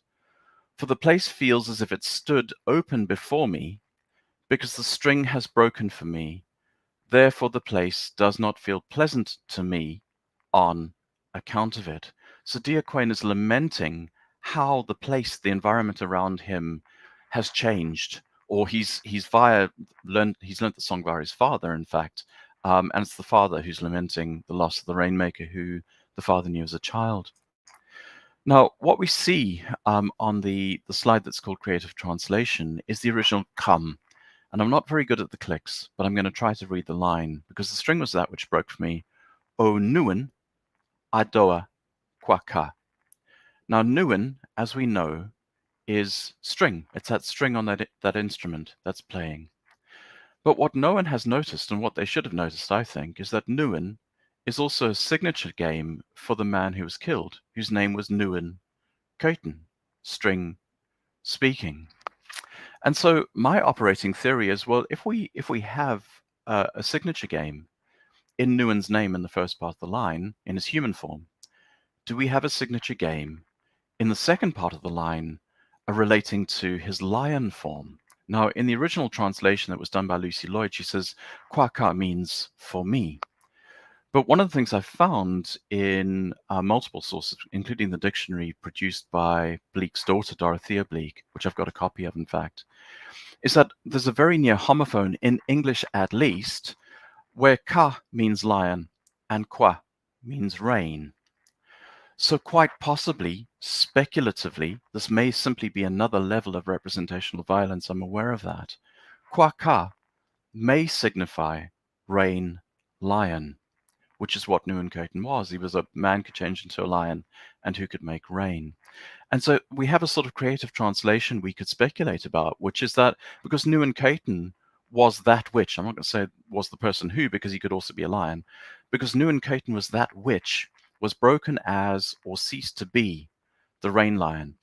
Now, there's a kind of limit to my reading here, which is that many of these words are preceded by very different clicks in Dorothea Bleek's dictionary. Having said that, some of them appear under those entries with the different clicks. I'm going to come back to that limit or that hole right at the center of my reading at the end of my paper. I want to move on and to offer an additional level of meaning to the line. And this comes from an expert called David Lewis Williams, who's a visual anthropologist. And Lewis Williams says there's another intriguing connection between Nuan, Kaiten, and rain. In a tale told about a girl at puberty, we learn that the girl, taken up by the whirlwind, is transformed into a large snake. The name of the snake is given as Keaton, but it has another name too, Nuan, an additional link between man and rain. When the transformation, he means the transformation into shamanic state, takes place, the folk who possessed their noses, Nu, sorcerers, sang, Ye are now those who behold that maiden. She now yonder ascends the sky. The the rain is now the one who takes her away. She becomes a snake. And so we have the idea of possibly the rain snake, who was once a maiden, being that which replaced the rain lion in our reading of that line from the song. So I've cancelled the PowerPoint just a second so I can kind of gloss this for you. So we have the idea of Nuan, who could change from, get hands right, man, into lion, into man again, dying, and being replaced by a girl who was once taken up by the whirlwind and became a snake who shares the name of Nuan Caton and who continues to make rain. So my operating theory is that we have a kind of indigenous shapeshifting going on here, right? Man becomes lion, man's also string, man and lion die, they're replaced by girl and snake. The snake and the girl continue to make the rain in the sky. They're also called Nuan. So what we see here is not a lament. It's not a document of mourning. It's a document of survival. The rain needs to continue to fall because people need to continue to eat. So it's a form of almost kind of cultural reassurance or insurance. So I've done a kind of chain of translations so far, and I've got one further step or two to make. But that chain of translations reveals that the line has got a kind of multiform character. Because these are people who are living in an oral culture, they have to use signs in a compressed way where nuggets of meaning are contained, and the possibility maybe even of linguistic shapeshifting is contained even in a single word. And my theory is that this is about who replaces Nuan once he's killed, and who continues to allow the rain to fall now that there is no longer a human rain-making practitioner available to continue that vital function. So shapeshifting, we've got man who becomes lion, who becomes spirit presence, who becomes snake, who was once maiden. You can see why I call this indigenous shapeshifting. But the important thing with all of that shapeshifting is that rain will continue to fall. Only the magic of the rain's making has changed, and this new magic preserves its genealogy by preserving the spirit new of the old. The thing who made the rain, I can't call him a person because he's more than a person, string man, lion, Nuan Caton, changes into something made by the rain, whirlwind, maiden, snake, Nuan, or Keaton. Now, I'll go back into the PowerPoint a second because there's another crucial missing element that I want to add to the translation. So I'll share the screen again, and I'll raise the PowerPoint in the hope that you can see it. So what we've got in that kind of slide that we've just looked at is the idea of what I'm calling thereonyms in my article. In other words, words, come words that change the human or animal form of the thing that they name. So Nuan can be string man, lion. Nuan can be snake, girl, whirlwind. But there's another interesting element of the language that I want to draw our attention to. And this is what I'm calling thereophones, words that alter the species of the speaker. And I'm just going to read out something from Bleek's 1875 report to the Cape Colony. He writes, "A most curious feature of Bushman folklore is formed by the speeches of various animals recited in modes of pronouncing Bushmen, said to be peculiar to the animals in whose mouths they are placed. It is a remarkable attempt to imitate the shape or position of the mouth of the kind of animal to be represented. Among the Bushman sounds which are hereby affected, and often entirely commuted, are principally the clicks. These are either converted into consonants as into labials in the language of, and I've read it up on the PowerPoint, all except two of the animals, or one's the moon, that are being named here. So the tortoise, or into palatals and compound dentals and sibilants, as in the language of the ichneumon, or into clicks otherwise unheard in Bushmen as far as our present experience goes, as in the language of the jackal, who was introduced as making use of a strange labial click which bears the ordinary labial click a relation in sound similar to that which the palatal click bears to the cerebral click. Again, the moon, and it seems also the hare, I'll come back to them, and the anteater substitute a most unpronounceable click in place of all others excepting the lip click. Another animal, the blue crane, differs in its speech from the ordinary bushman, mainly by the insertion of a TT at the end of the first syllable of almost every word. So the idea here, the key idea, is that there are special protocols of speaking in which the come emulate the body, inhabit the body of the animal that they are speaking of or speaking through, right? So expressed radically, animals too, birds too, even the moon may speak unconsciously in the come language. The words in the language may alter, or the protocols of speaking may alter the species of the speaker as they speak. So this is not a language confined to a single speaker, nor even to a single life presence. The language enters orthodoxies of cohabitation with its life world, taking its observant speaker into the behaviors and relations beyond human expression and species self-interest.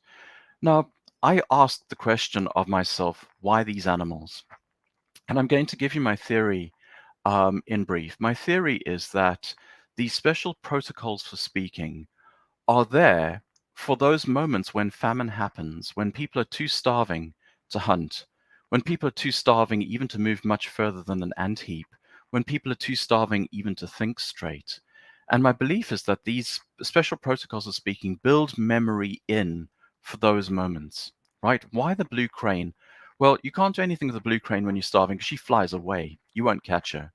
But the important thing about the blue crane is that in times of drought, the blue crane nests near water. So she's a guide to where a water source might be found in the nesting season. Why the anteater or aardvark? Why the tortoise? Because neither one moves fast. If you're standing there eating ant larvae by an ant heap, there's a little reminder embedded in protocols of speaking that you might find something far more nutritious if you just look around. The anteater doesn't run away fast. The tortoise is even slower. So a kind of special protocol to remind you of the kinds of food you need to be looking for if you are starving.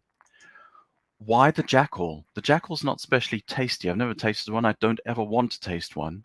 But the jackal is important because it feeds on carrion. It feeds on the carcasses of lion kills and that sort of thing. And here you see a black-backed jackal in similar terrain that is feeding on a lion carcass. And the important thing about a carcass, it cannot run away. If you are hungry, there's a last desperate gamble that you can take by remembering the jackal. The ichneumon, the one that interested me the most, is a wasp that lays its eggs. She lays her eggs in grubs. And very often those grubs, as you'll see here, are hidden away in decaying wood. Or if you're lucky, the ichneumon might lead you to a beehive. So the ichneumon is a guide to forms of protein-rich nutrition that you wouldn't otherwise see. Or if you're very lucky and she leads you to a beehive where she's going to lay her eggs, to a very rich form of sugar-rich nutrition in honey.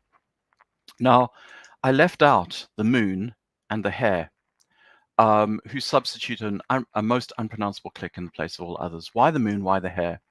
Well, this is the closest I could come to representing the story about the moon and the hare. And the story goes that baby hare goes to moon and is crying. And moon says, "What's wrong, baby hare? Why are you crying?" And baby hare says, "Someone's killed my mother and I'm very sad."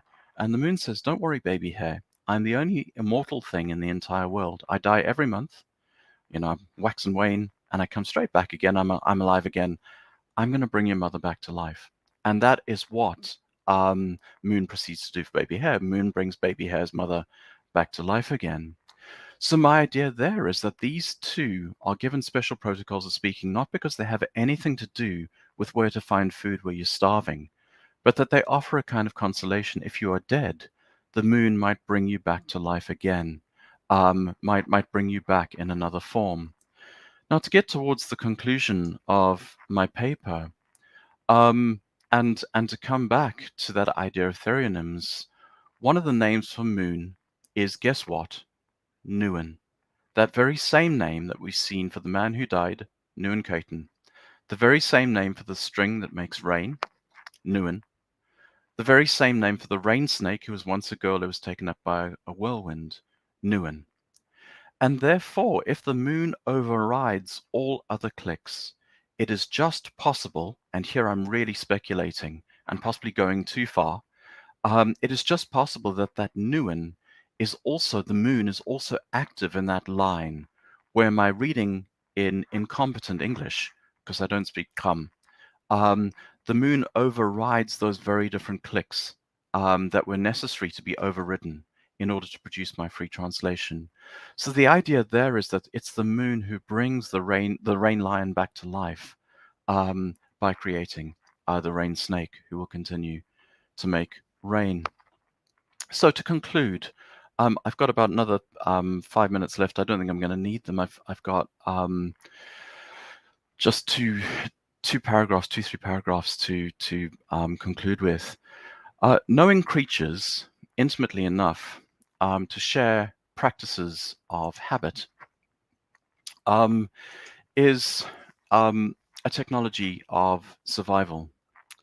In a precarious hunting and foraging community, food security is a prime consideration, especially when species are being hunted out from underneath your feet, especially when there are seasons of famine and drought, especially when genocide is taking away key members of your community from time to time. Indigenous shapeshifting, theriophones and therionyms as I've called them, introduce a slight accuracy of measure into the unforeseeability of food risk. I've made the case for indigenous shapeshifting as a survival strategy in the context of genocide, land theft, game extinction, starvation. What are the consequences of these 19th century realities and indigenous theories of shapeshifting even for our own time? First, we can think human-animal shapeshifting not as an exotic, remote form of belief, but as a form of habitual material practice and as routine political method. Lived experience, interpreted experience. I remember one of the speakers saying that really chimed with me. Defined experience was the third. Second, natural environment and political habitat may act and speak at the level of culture. To speak falteringly and inaccurately, as I've tried to do with come, because it's supposedly no longer spoken these days, and I can't go back 150 years to verify anything, is to encounter secret animations, but without access to all of their hidden languages. Those inner languages are not ethnic, they are not sentimental, they're not primitive, they are processual, they're modern, they're habituated to the material reality of starvation and colonization. When the rain falls, it must be followed, because sweet green shoots will spring, and game may soon arrive to graze. Predators like leopards, as we have seen, are edible too in circumstances of extremity. The problem is they bite back, of course. Human-animal conversion, if we are hunters, camouflages our action and instructs the kill. My paper today has demonstrated how a shape-shifting language works in response to a known history of starvation. What might at first seem like remote, exotic, and magical beliefs are in fact straightforward strategic gambles with life and death amid scant survival options. Although I've indulged in quite an obscure project with multiform translations and orthographic discrepancies in a 19th century language that supposedly no one speaks these days, it is the hope, my hope, that my argument and its dynamic results and even possibly its magical thinking in places may have a practical use. Come point us towards our own, if we follow Latour, our own possible planetary future. They faced an extinction event in which several species around them disappeared, threatening human survival. Lost my place a sec. With devastating food and water insecurity. We are currently on the cusp, if Latour is right, and we're all being deprived of ground, of experiencing a similar extinction event, but possibly on a global order of magnitude. The Kham, as I've argued all along, are exemplary modern and complex subjects.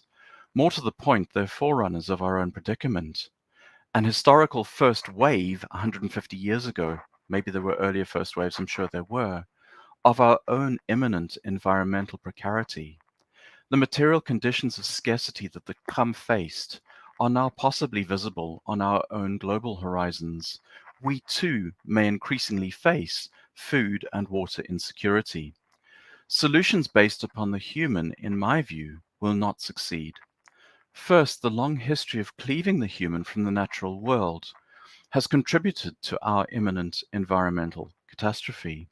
Secondly, built into any human solution is the inerasable motivation of species self-interest. We act in our own interest all the time, and we act as if we are a species apart, which of course we are not, because we're so dependent upon our other life forms on our planet. This is where a spirited shape-shifting world might come to our assistance. Despite all of the flaws and despite all of the representational violence in the Bleak Lloyd Archive's assembled testimony of convict informants, the CUM knew intimately what it was to be more than just human. They knew the possibilities of metamorphosing into and inhabiting the needs of and the behaviors of other animals. Our own future may consist in similarly wayward identifications, in similar logics of species co-constitution. Identifying waywardly, as the CUM once did, would allow us to re-engineer our own dailiness and our own practices of self. A shape-shifting poetics, like CUM therionyms, might lead us to derive replenishing registers of address for our world. Institutionalizing new protocols of embodiment in which environmental political interest and global species behaviors iterate themselves through us, like CUM theriophones, might help us to order the urgent task of replenishing our planet. Thank you very much. Thank you so much, Brendan. Thank you. That was a wonderful journey you took us on, actually. And you mentioned the word obscure about this, the calm, if I'm pronouncing it correctly, calm. That is exactly the point, isn't it, about culture studies, that nothing is obscure. And you, at the end, you summed it up by saying that this might be a kind of a premonition for Western society, for the metropolitan centers of critical study, that the kind of challenges, the physical challenges about the precarity of the situation over there in Africa. You talked about the first wave being 150 years ago, and there might have been other first waves. But the point being that that is what we are staring at as a global culture, led once again, still now, by the global north. You did mention at the very beginning of your lecture about the fact that everything that is white means progressive, the south of obviously having problems which the north needs to address, the power dynamic. So the power dynamic remains the same over here as well. But we have to realize that we are in a similar situation as the calm. In fact, there are no superiors. There is no one. I mean, the Bleak Lloyd archive actually shows us the problems of trying to be superior and trying to interpret, trying to intercede. You have to get down to the actual precarious position of these subjects and then realize how similar our own predicaments in our own well-ordered societies are. I think you brought that out brilliantly well. And the charge of obscurity should not apply to a study of these cultures. Everything is included. If culture studies has to include everything, has to be truly democratic, then we have to stand up and put our hands up and say that this needs to be a part of our mainstream learning, our mainstream creativity, and our mainstream critiques, the so-called critiques that we mount. Thank you so much, Brendan, for being with us today and for enlightening us and taking us on this brilliant journey. Thank you so much. And it is now my very happy and yet onerous task to introduce. So we'll wait a few moments for the Honorable Vice Chancellor to join us. Just take a couple of moments. We are trying to have him on the show, on this panel. We are hoping that he's going to join very shortly. I think the Honorable Vice Chancellor has joined. He has joined. Yes. Welcome, sir. Welcome so much. Good afternoon and welcome to our panel. Before, I think, sir, your microphone needs to be unmuted, but before you do that, I will introduce you. formally. We are very glad and we are very privileged to have Dr. Sikandar Kumar, Vice Chancellor of Himachal Pradesh University, with us in this inaugural and keynote session. Sir, we have just ended a brilliant keynote by Dr. Brendan Nichols from the University of Leeds in the UK. And it's also wonderful to have you have the last word of this inaugural session. Dr. Sikandar Kumar has been a wonderful administrator for over 28 years. He has formerly been the VC of Sardar Vallabhbhai Patel Cluster University in Mandi and also the Atal Medical and Research University in Mandi. He has authored several papers. He is the author of 3 books. He has delivered countless keynotes and guided many PhD students. So we thank you, sir, for taking time out from your very busy schedule and being with us today, this afternoon. And we now request you to make your speech, enlighten us with your few words. Thank you, sir. It's over to you now. Thank you very much. Am I audible? Yes, sir, you are. Thank you. Dr. Pradipta Mukherjee, Advisory Board Member, Inspire Arts Foundation, and Organizing Secretary of the conference. Professor Rekha Sharma, Dean Faculty of Language, Himachal Pradesh University. Dr. Kanchana Mukhopadhyay, President, Alliance Franchise Jungal. Professor Neelama Kamar, Director, Center for Australian and New Zealand Studies. Professor Devashish Lahari, Chairperson, Inspire Arts Foundation. And all the faculty members of HPU, dear participants. It is a great privilege for me to address the August gathering joined online and welcome to you all in the 3 days international conference organized by Inspire Arts Foundation in collaboration with Himachal Pradesh University, Shimla. Friends, at this crucial juncture, when not only the Indian subcontinent, but the whole world is facing the COVID-19 pandemic, we have to reinvent ourselves and face the challenges with patience, strength, and commitment. In these dark times, when the whole world economy is on the low and life of man uncertain, teachers have to wear the torch of light to guide the man towards peace, security, and better times ahead. During this hour of crisis, while trade and economy have suffered the worst, the education sector is equally worst affected. Now teachers are looked upon to minimize the loss in the field of education, and they are exploring alternative ways of establishing communication with students and the society. In the current scenario, the teaching methodologies and means have altered fundamentally.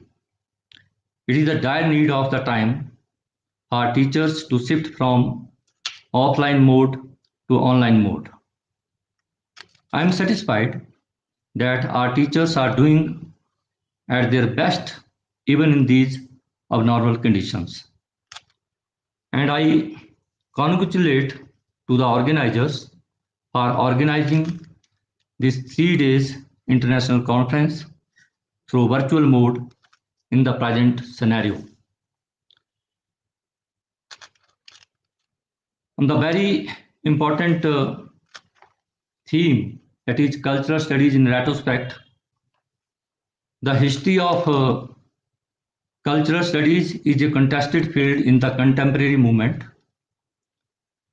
and the intense debates about its objects, scope, methods, and goals, even within intellectual communities and academic institutions, finds little agreement about what counts as cultural studies, either as a critical practice or an institutional part.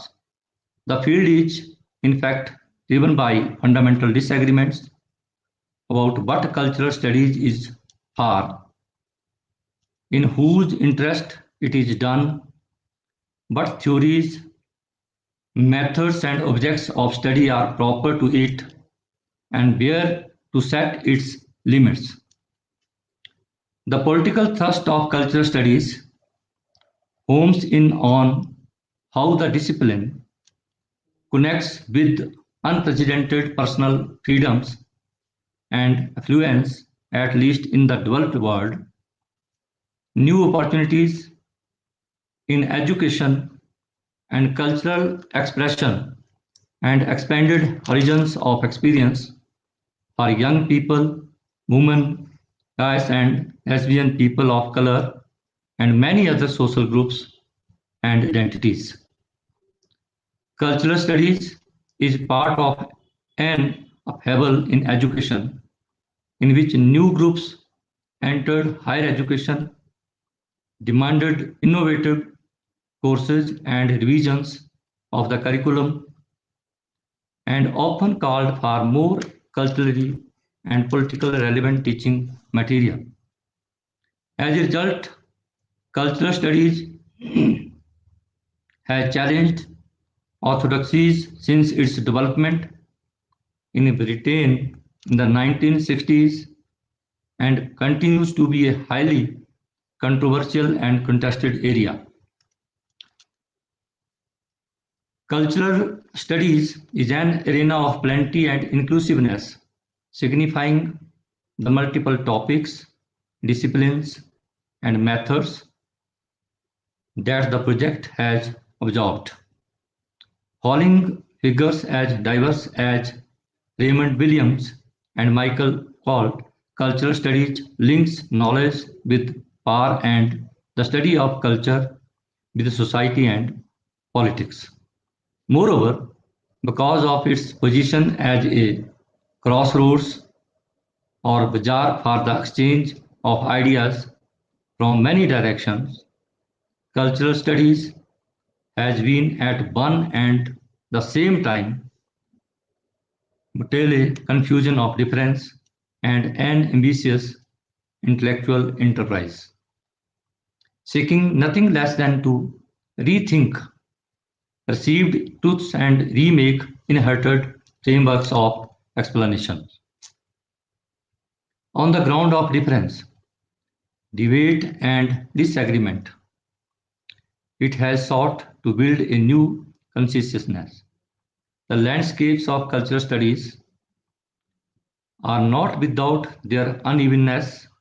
A linear history of this post-disciplinary perspective is constantly expanding and drawing on new theories and methods, thus expanding the horizons of the discipline.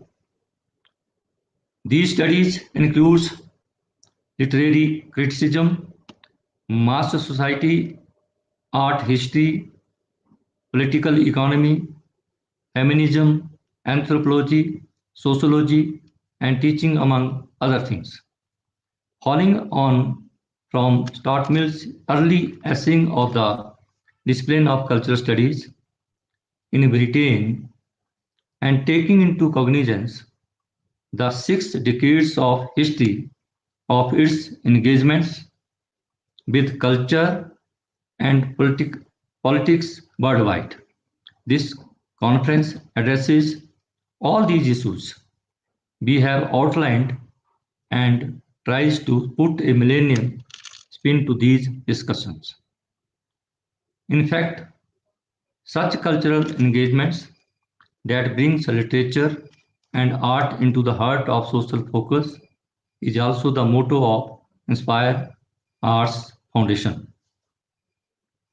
It has attempted to be at the inception of a cultural dialogue between sister arts with a focus on weaving connections between nations beyond borders through such dialogues.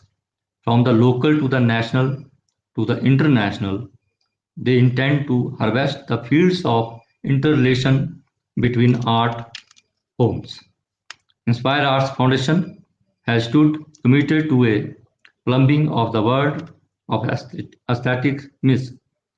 They have realized that at the moment all art forms have been attempting to alter and take stock of their primary ways of expression. A decided move towards multi-mediality to speak through other faces and to see through other eyes has affected all arts forms, including literature, and Inspire has been alive to this.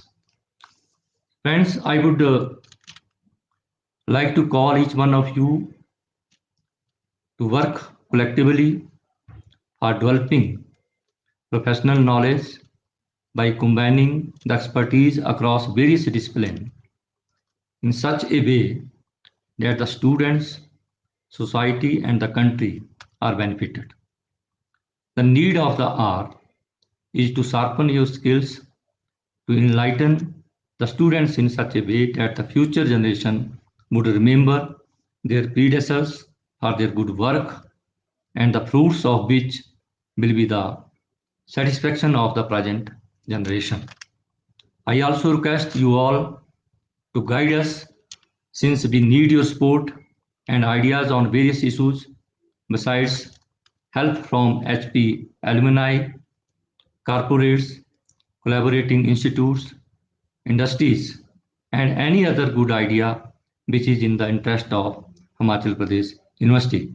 I once again thank the organizers and hope that this 3 days international conference would be successful and benefit one and all, including the students, so that they also contribute their bit in the nation building. Jai Hind. Thank you. Thank you Thank so you. much, sir. That was a wonderful boost to us. And your explanation on culture studies, its contested fields, but also its necessity in connecting with the lives and interests of common people, bringing culture and the arts into a position where it can speak and reflect the destinies and, you might say, aspirations of people.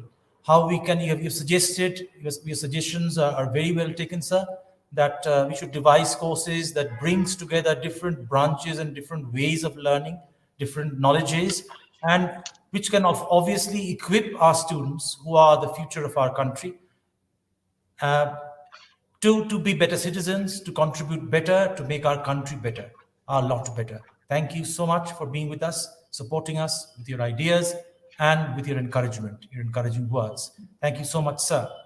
Okay, It thank now you. falls upon. Thank you, sir. Thank you so much.